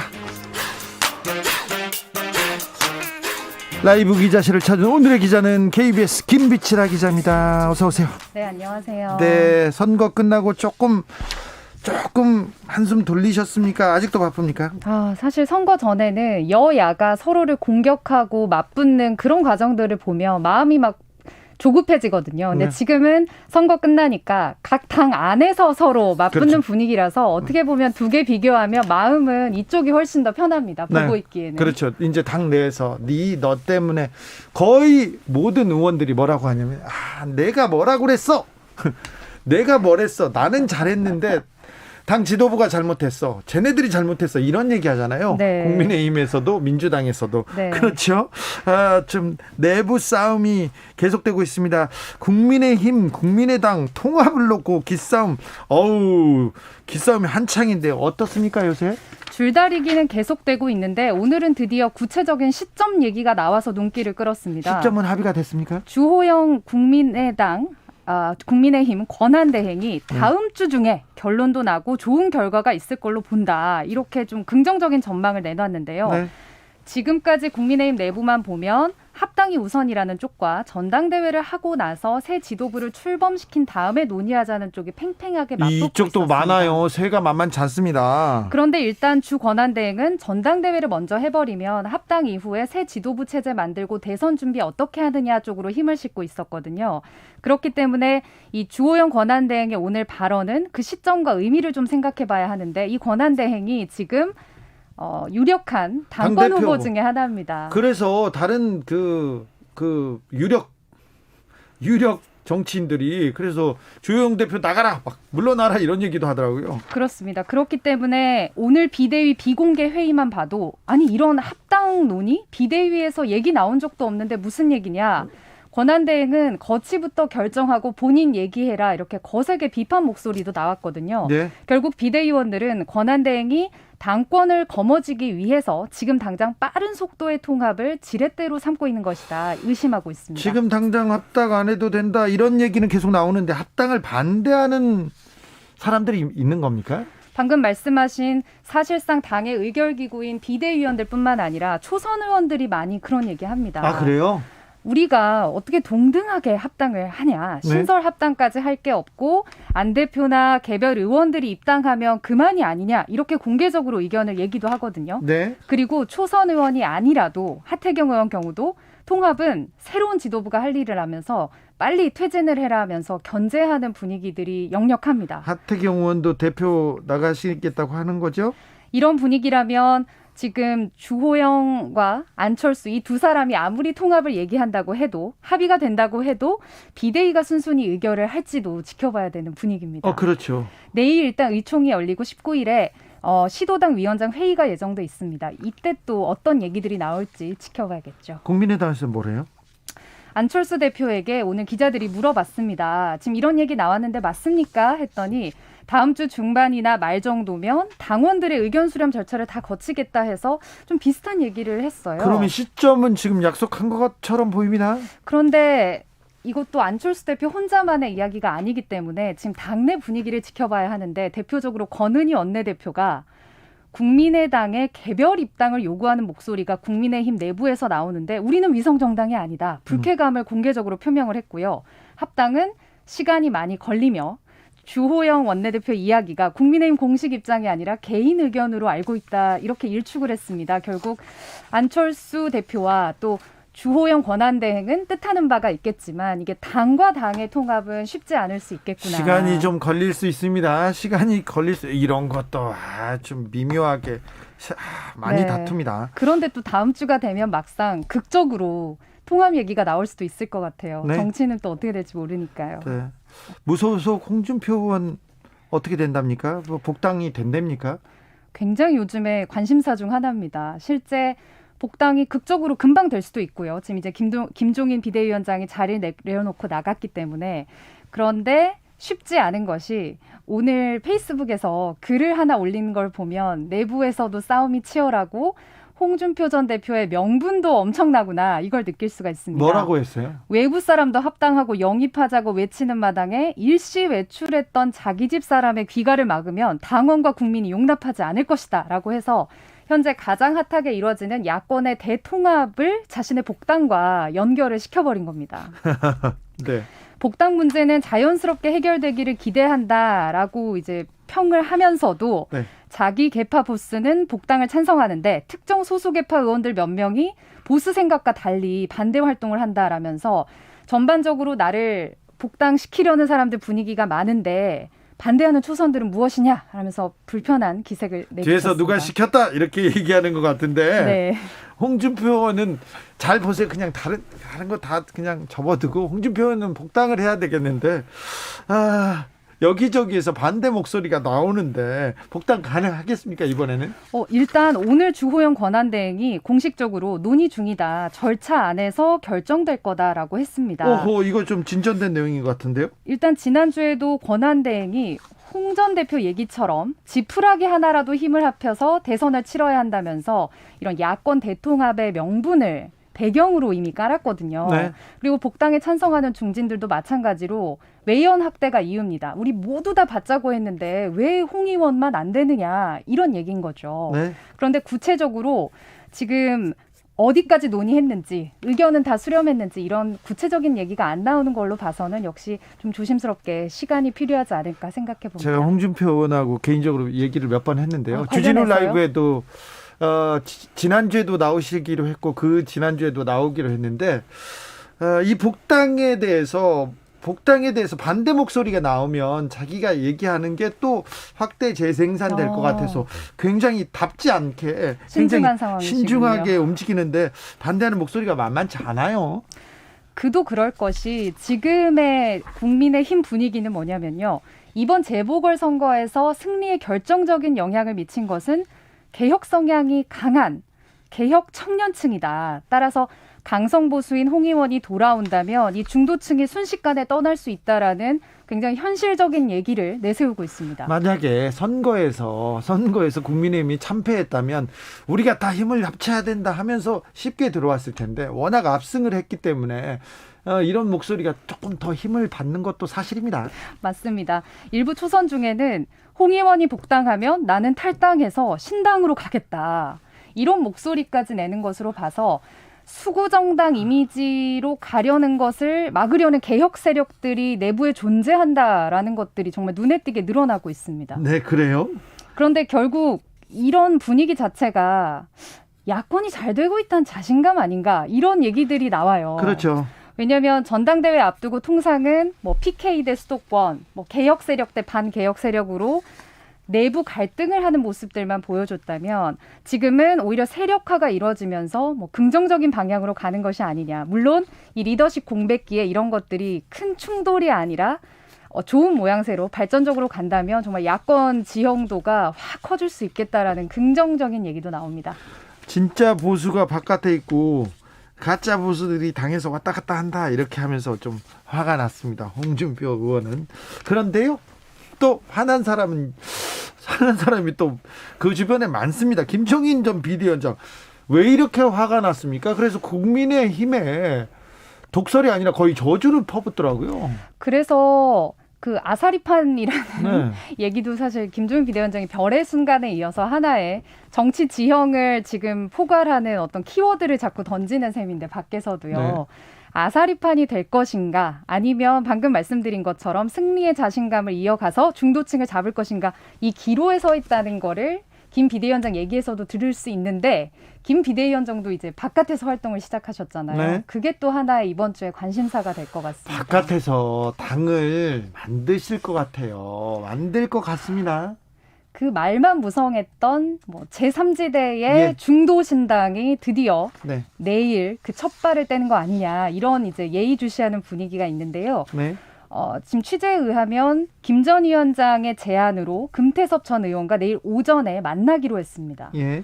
결국 김 전 위원장이 이렇게 금 전 의원과 손을 잡고 창당을 해서 국민의힘과 국민의당이 한 번 단일화를 하면 이 신당과 다시 단일화 협상을 해서 야권 대표를 만들려는 큰 그림을 그리고 있는 거 아니냐라는 얘기까지가 오늘 나왔습니다. 그렇게 있는데 여기에 꼭 필요한 요소가 있는데 윤석열 전 총장이에요. 그렇죠. 윤석열 총장의 의사는 묻지 않은 상태에서 일단 당을 만들어서 윤석열 총장을 데려와서 국민의힘과 일합을 겨루겠다 이렇게 생각하는 거 아니에요?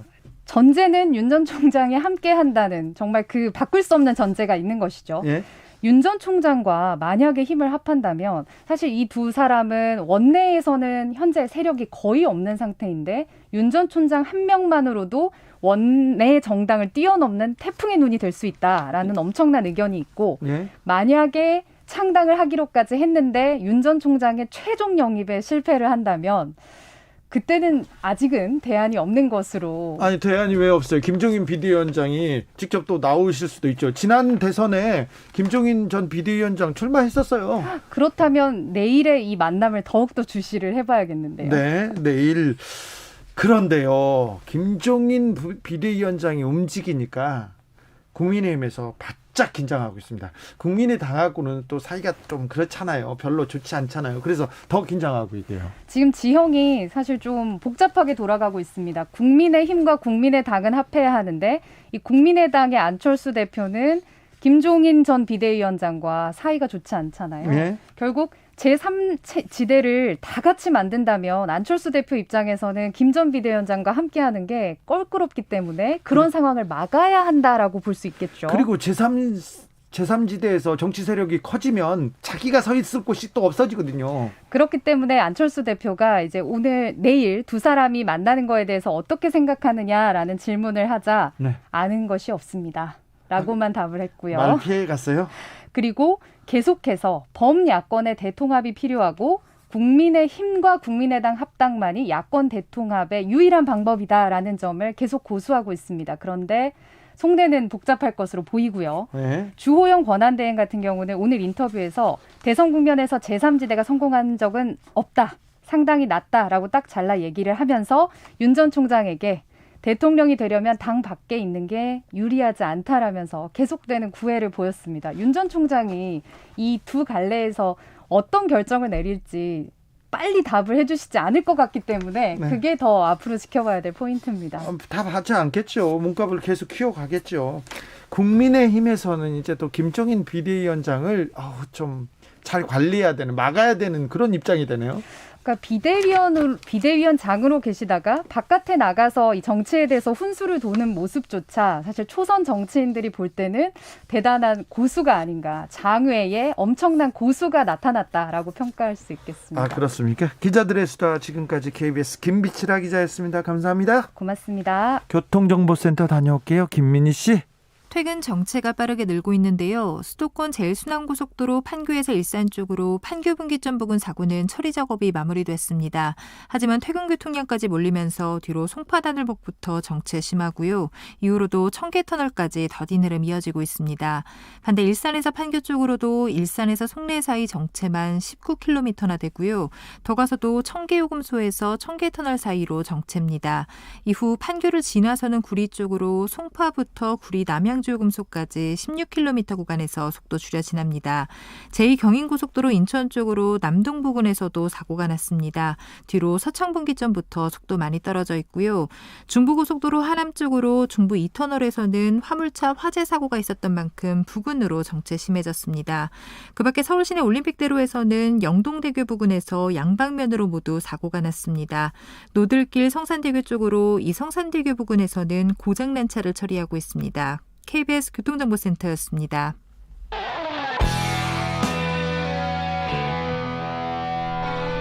스치기만 해도 똑똑해진다. 드라이브 스루 시사 주진우 라이브.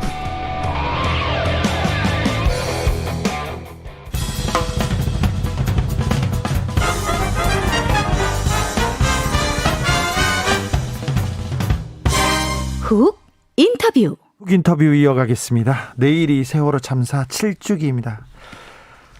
7년 세월이 흐르는 동안 진상규명, 진실규명은 왜 이토록 더디기만 할까요? 2015년 3월 세월호 특별조사위원회가 활동을 시작했습니다. 다시 2년 뒤인 2017년 세월호 선체조사위원회가 활동을 시작합니다. 2017년 11월에는 사회적 참사 진상규명 특별법이 국회를 통과했고 2018년 사회적 참사 특별위원회가 조사를 시작합니다. 이렇게 공적인 조사위원회가 3차례 구성됐는데 진실은 멀기만 합니다. 사참위가 세월호 7주기를 맞아 그동안 조사 내용과 앞으로 조사 방향을 발표했습니다. 자세한 내용 물어보겠습니다.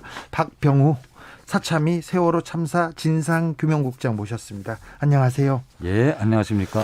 자, 7주기를 맞이해서 세월호 7주기를 맞이해서 앞으로 어떻게 조사를 하겠다 이런 내용을 발표했습니다. 어떤 내용입니까?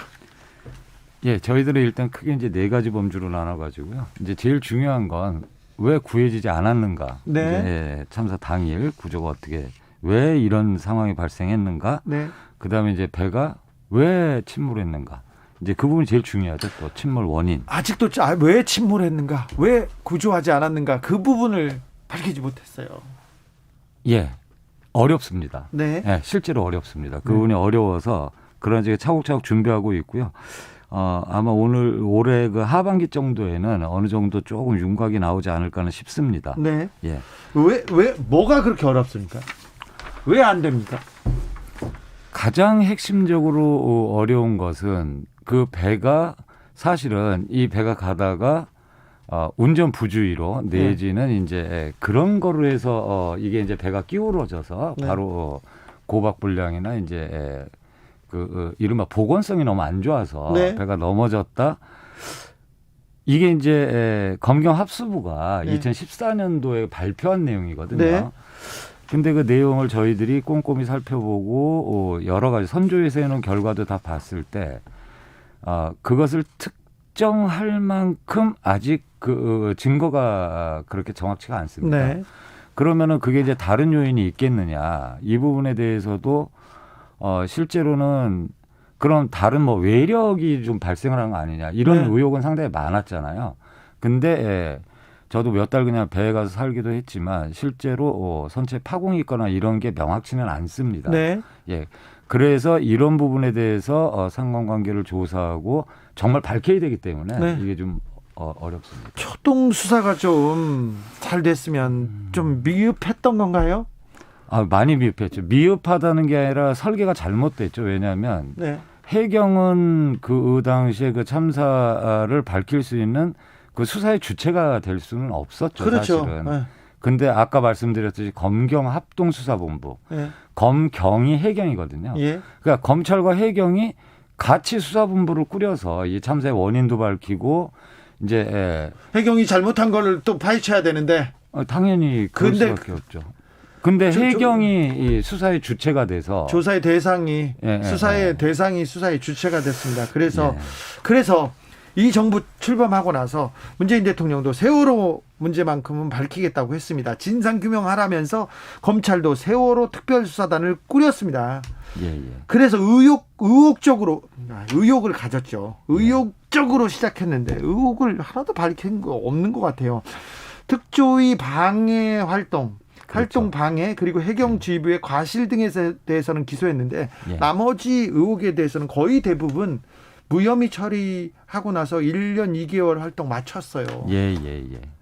세월호 특별수사단 뭐가 부족했습니까?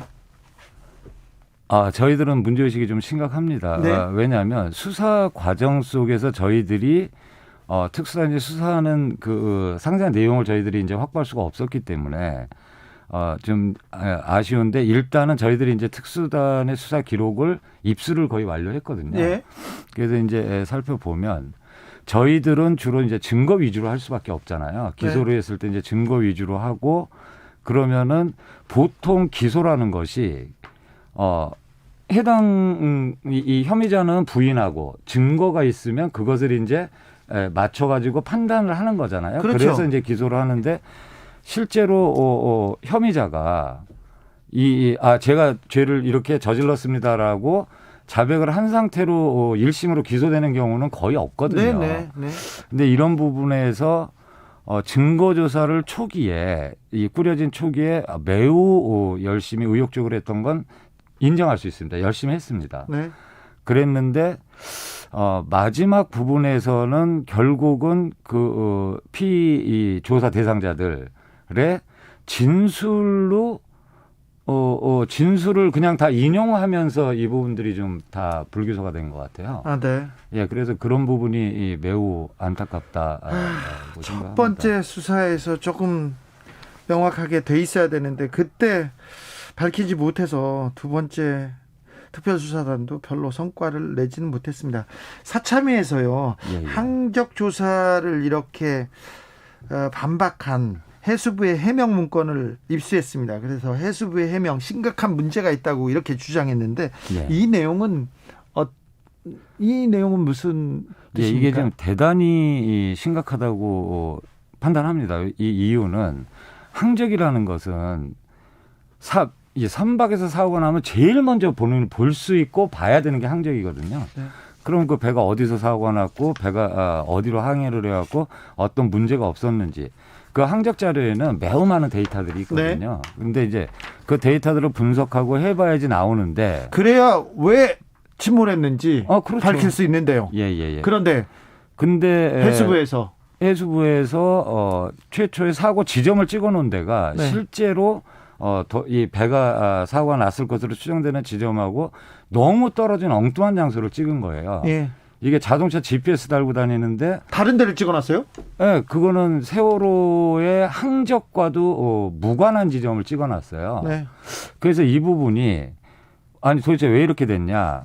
그랬더니 이제 이 입수한 자료에 의하면 그거는 해수부가 찍은 게 아니고 제주 VTS라는 기관에서 자기가 유선 통화를 하다가 이 사고 지점을 받아서 이렇게 찍었다 이렇게 해명을 했거든요. 어쨌든 해명이 안 되지 않습니까? 해명이 안 되죠. 왜냐하면 본인들이 스스로 사고 지점을 찾았다는 문건도 저희들이 확보하고 있고 그다음에 결정적인 건 그 제주 VTS는 그 지점을 사고 지점을 찍은 적이 없어요. 그럼 누군가는 거짓말을 하고 있네요. 그거는 분명히 허위가 있는 거죠. 거짓말을 하고 있는 거죠. 근데 그런 사람들 불러다가 처벌하지는 못하는 거죠. 네, 아직은 이제 저희들이 조사 중이기도 하고 저희들이 이제 다시 불러보겠다는 건데 이거보다 더 중요한 문제는 세월호 항적이 2개가 나와버렸잖아요. 저희들이 발표할 때. 근데 그 4시 이전에 나왔던 항적은 이제 해명서를 보면 그거는 이제 사참위가 착각을 했다 이겁니다. 착각을 했다. 우리가 조사를 하다가 그냥 다른 배, 둘라이스호라는 배인데 그 둘라이스호 항적을 그냥 화면에 띄워놓은 것 뿐인데 이것을 사참위가 그 그림만 보고 세월호라고 우리가 주장했다라는 해명이었는데 이 부분은 너무 심각해서 사참위가 주장했습니까? 그렇게? 저희들이 발표를 했죠. 네. 12월 달에. 거기에 대한 해명이에요. 거기다 해명을 그렇게 했는데 그 부분에 대해서 저희들이 이 증거 영상을 이번에 공개를 한 겁니다. 그러니까 이제 오후 2시쯤 넘어가지고 그때 해수부 상황실장과 그 상황실 직원이 그 세월호가 아닌 항적이라고 하는 항적을 세월호 항적이라고 막 설명을 기자들한테 자세하게 하거든요. 그래서 이제 그 부분에 대해서 증거 영상을 공개하고 저희들이 조사도 하고 있지만 해수부의 이와 같은 해명은 도저히 납득할 수가 없고 그래서 다시 한번 뭐 자세하게 우리가 기술적으로 납득할 수 있게 해명을 하면 우리가 접수는 할 수 있겠다. 그러니까 빨리 해라 이런 취지로 한 겁니다. 그 당시 해수부, 그 당시 해경의 결정들과 그 다음에 행위에 대해서는 아직도 납득할 수가 없습니다. 9809님께서 부모님이 7년 동안 생업 팽개치고 여기에 목숨 거는 거 바라는 자식이 과연 있을까요? 얘기합니다. 9741님께 세월호 얘기 그만하라는 분들이 많은데요. 9741님은 니들 같으면 수학여행 잘 다녀온다고 나가놓고 그렇게 죽으면 니들 부모 보고 그만 슬퍼하라고 하겠냐 이런 문자도 주셨습니다. 생존자들의 이야기 좀 들어보겠습니다. 최정규 변호사 연결됐습니다. 안녕하세요. 네, 안녕하세요. 네, 제주 세월호 생존자 15명이 국가배상 소송을 제기했습니다. 네네. 기자회견을 가졌는데 그 자리에 변호사님도 계셨죠? 어떤 네, 소송이었습니까? 네, 이미 7년이 지났지만 아직도 트라우마에 시달리고 계시는 생존자분들이 국가에 추가적인 배상을 청구하는 소송을 화요일 날 제기했습니다. 예. 추가적인 배상이라니요? 네, 이미 2015년도에 이제 세월호 피해 지원법상 배상금을 받았지만 네. 그 당시 때 여러 가지 불완전한 그런 후유장애 진단을 통해서 배상이 된 거기 때문에 네. 저희는 추가적인 배상 청구를 한 것입니다.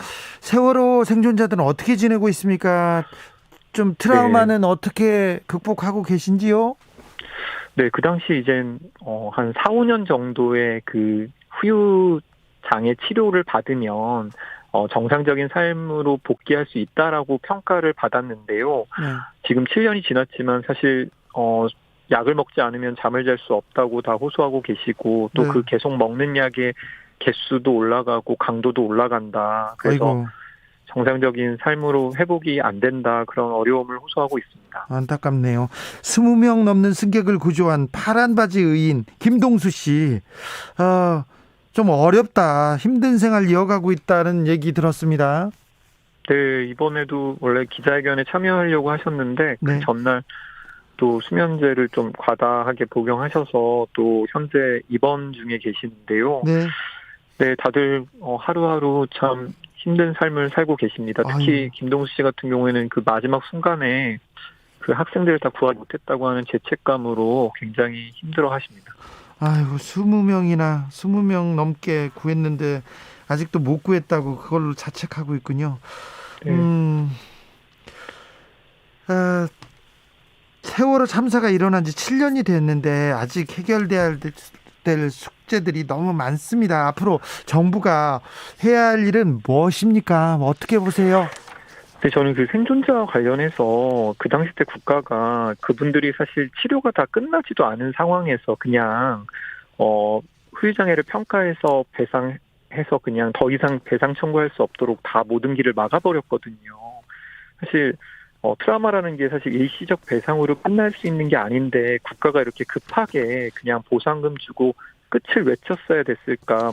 국가가 보험회사는 아니지 않습니까? 예, 좀 더 세밀하게 살피고 국가가 끝까지 피해 생존자와 함께 했어야 하지 않았을까? 이제라도 좀 법을 개정해서 정기적으로 그분들의 어떤 트라우마를 평가하고 여러 가지 생계 지원과 치료비 지원이 함께 이루어져야지만 국가의 책무를 다하는 것이라고 저는 생각합니다. 알겠습니다. 국가의 존재 이유를 세월호가 아직도 묻고 있습니다. 네, 말씀 감사합니다, 변호사님. 네, 감사합니다. 4911님께서 처음부터 누구의 명령이 있어야만 구조를 하나요? 본능적으로 무조건 구조를 해야 하지 않나요? 그렇습니다. 해경은 구조를 했어야죠. 그런데 안타까운 것은 해경이 구조를 막았어요. 해군에서 UDT 특수부대원들이 와서 구조를 하는 특수부대원들이 오고 장비를 가져왔는데 막았지 않습니까? 그래서 더 안타까운 겁니다. 그런데요, 사참위에서 국정원하고 협의해서 세월호 들어간 문건 수십만 건, 64만 건 보고서 목록 이렇게 열람하면서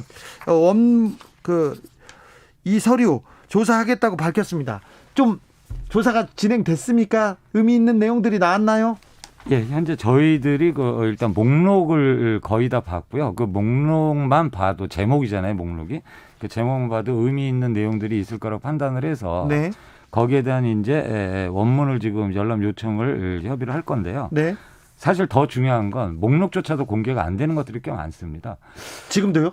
예. 그러니까 이제 목록 64만 건이라고는 하지만 거기에서는 존재는 있는데 그 목록과 원문 내용 그러니까 백지인 거죠. 그런 상황이 다 가려져 있어요. 예, 다 가려져 있는 상황이 있기 때문에 이제 이 부분들은 국정원하고 향후에 좀 긴밀하게 협의. 왜냐하면 이제 국정원 입장에서는 뭐 보안의 이유도 있고 여러 가지 이제 뭐 내부 절차상 그렇게 할 수 있는데 지금 저희들 입장에서는 진상을 규명해야 되기 때문에 그 네. 부분에 대해서는 좀 협의가 필요할 것 같습니다. 세월호 진상규명을 위해서 앞으로 밝혀져야 할 부분은 어떤 부분이라고 생각합니까? 뭐가 협조가 잘 안 됐습니까? 당연히 이번에 저희들이 또 공개를 했던 이유 중에 하나인데요. 네. 그러니까 가령 주무부처가 해수부 해경인데 네. 그 부처가 분명히 이거 항적 문제나 이런 부분도 누군가 책임을 져야 될 상황이 있겠죠. 예, 이거 예. 잘못됐으면.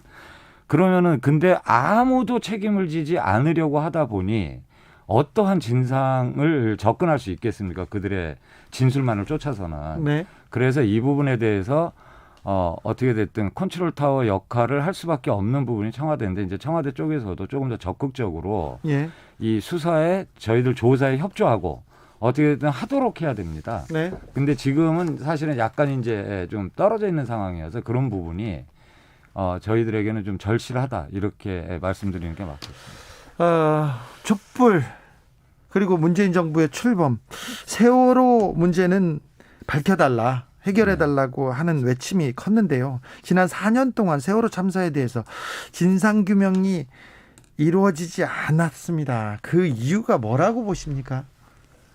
예, 뭐 내부에 복합적으로 자료에 뭐 어려움 이런 것도 있겠지만 본질적으로는 좀 잊혀져 가서는 안 된다고 생각합니다. 이 국민들의 이 성원이 대단히 중요하잖아요. 이런 조사, 이런 진실을 규명은. 네. 그래서 다시 한번 지금 가족분들은 왜 수학여행을 간 우리 아이들이 아직도 돌아오지 못해요. 왜 배가 왜 넘어졌는지 그리고 왜 구조를 받지 못했는지 공권력이 출동을 했는데 이 부분에 대해서 사실은 답이 안 보이기 때문에 계속 요구하고 계속 투쟁할 수밖에 없는 거거든요. 네. 그래서 물론 저희들의 책무기도 하지만 온 사회가 다 같이 힘을 좀 합쳐서 진상규명을 했으면 좋겠습니다.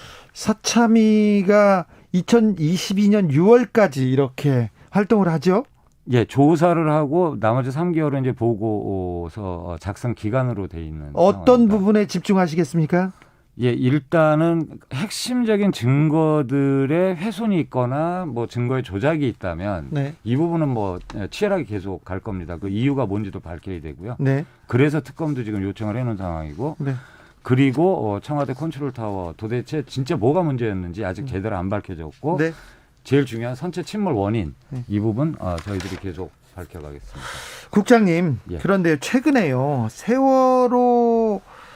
세월호와 관련된 사람들, 그 해경도 그렇고 여러 사람들이 계속 무죄를 받고 있지 않습니까? 예. 그리고 세월호 진상을 규명하라고 외쳤던 사람들은 유죄를 받고 있지 않습니까? 예, 맞습니다. 그죠? 예. 어떻게 보고 계신지요? 정말 납득할 수 없는 현실로 보고 있습니다. 특히 뭐 정교조 소속의 선생님들이나 네. 예. 이전에 세월호 진상규명을 하라고 요구를 했던 목소리를 냈던 분들이 오히려 지금 유죄가 확정되고 네. 이런 부분이 바로 이 진상규명을 막는 지금 어떤 요소 걸림돌로 현재도 작동을 하지 않는가라는 생각을 멈출 수가 없습니다. 이것은 그래서는 안 될 것 같습니다. 네. 아직도 세월호냐?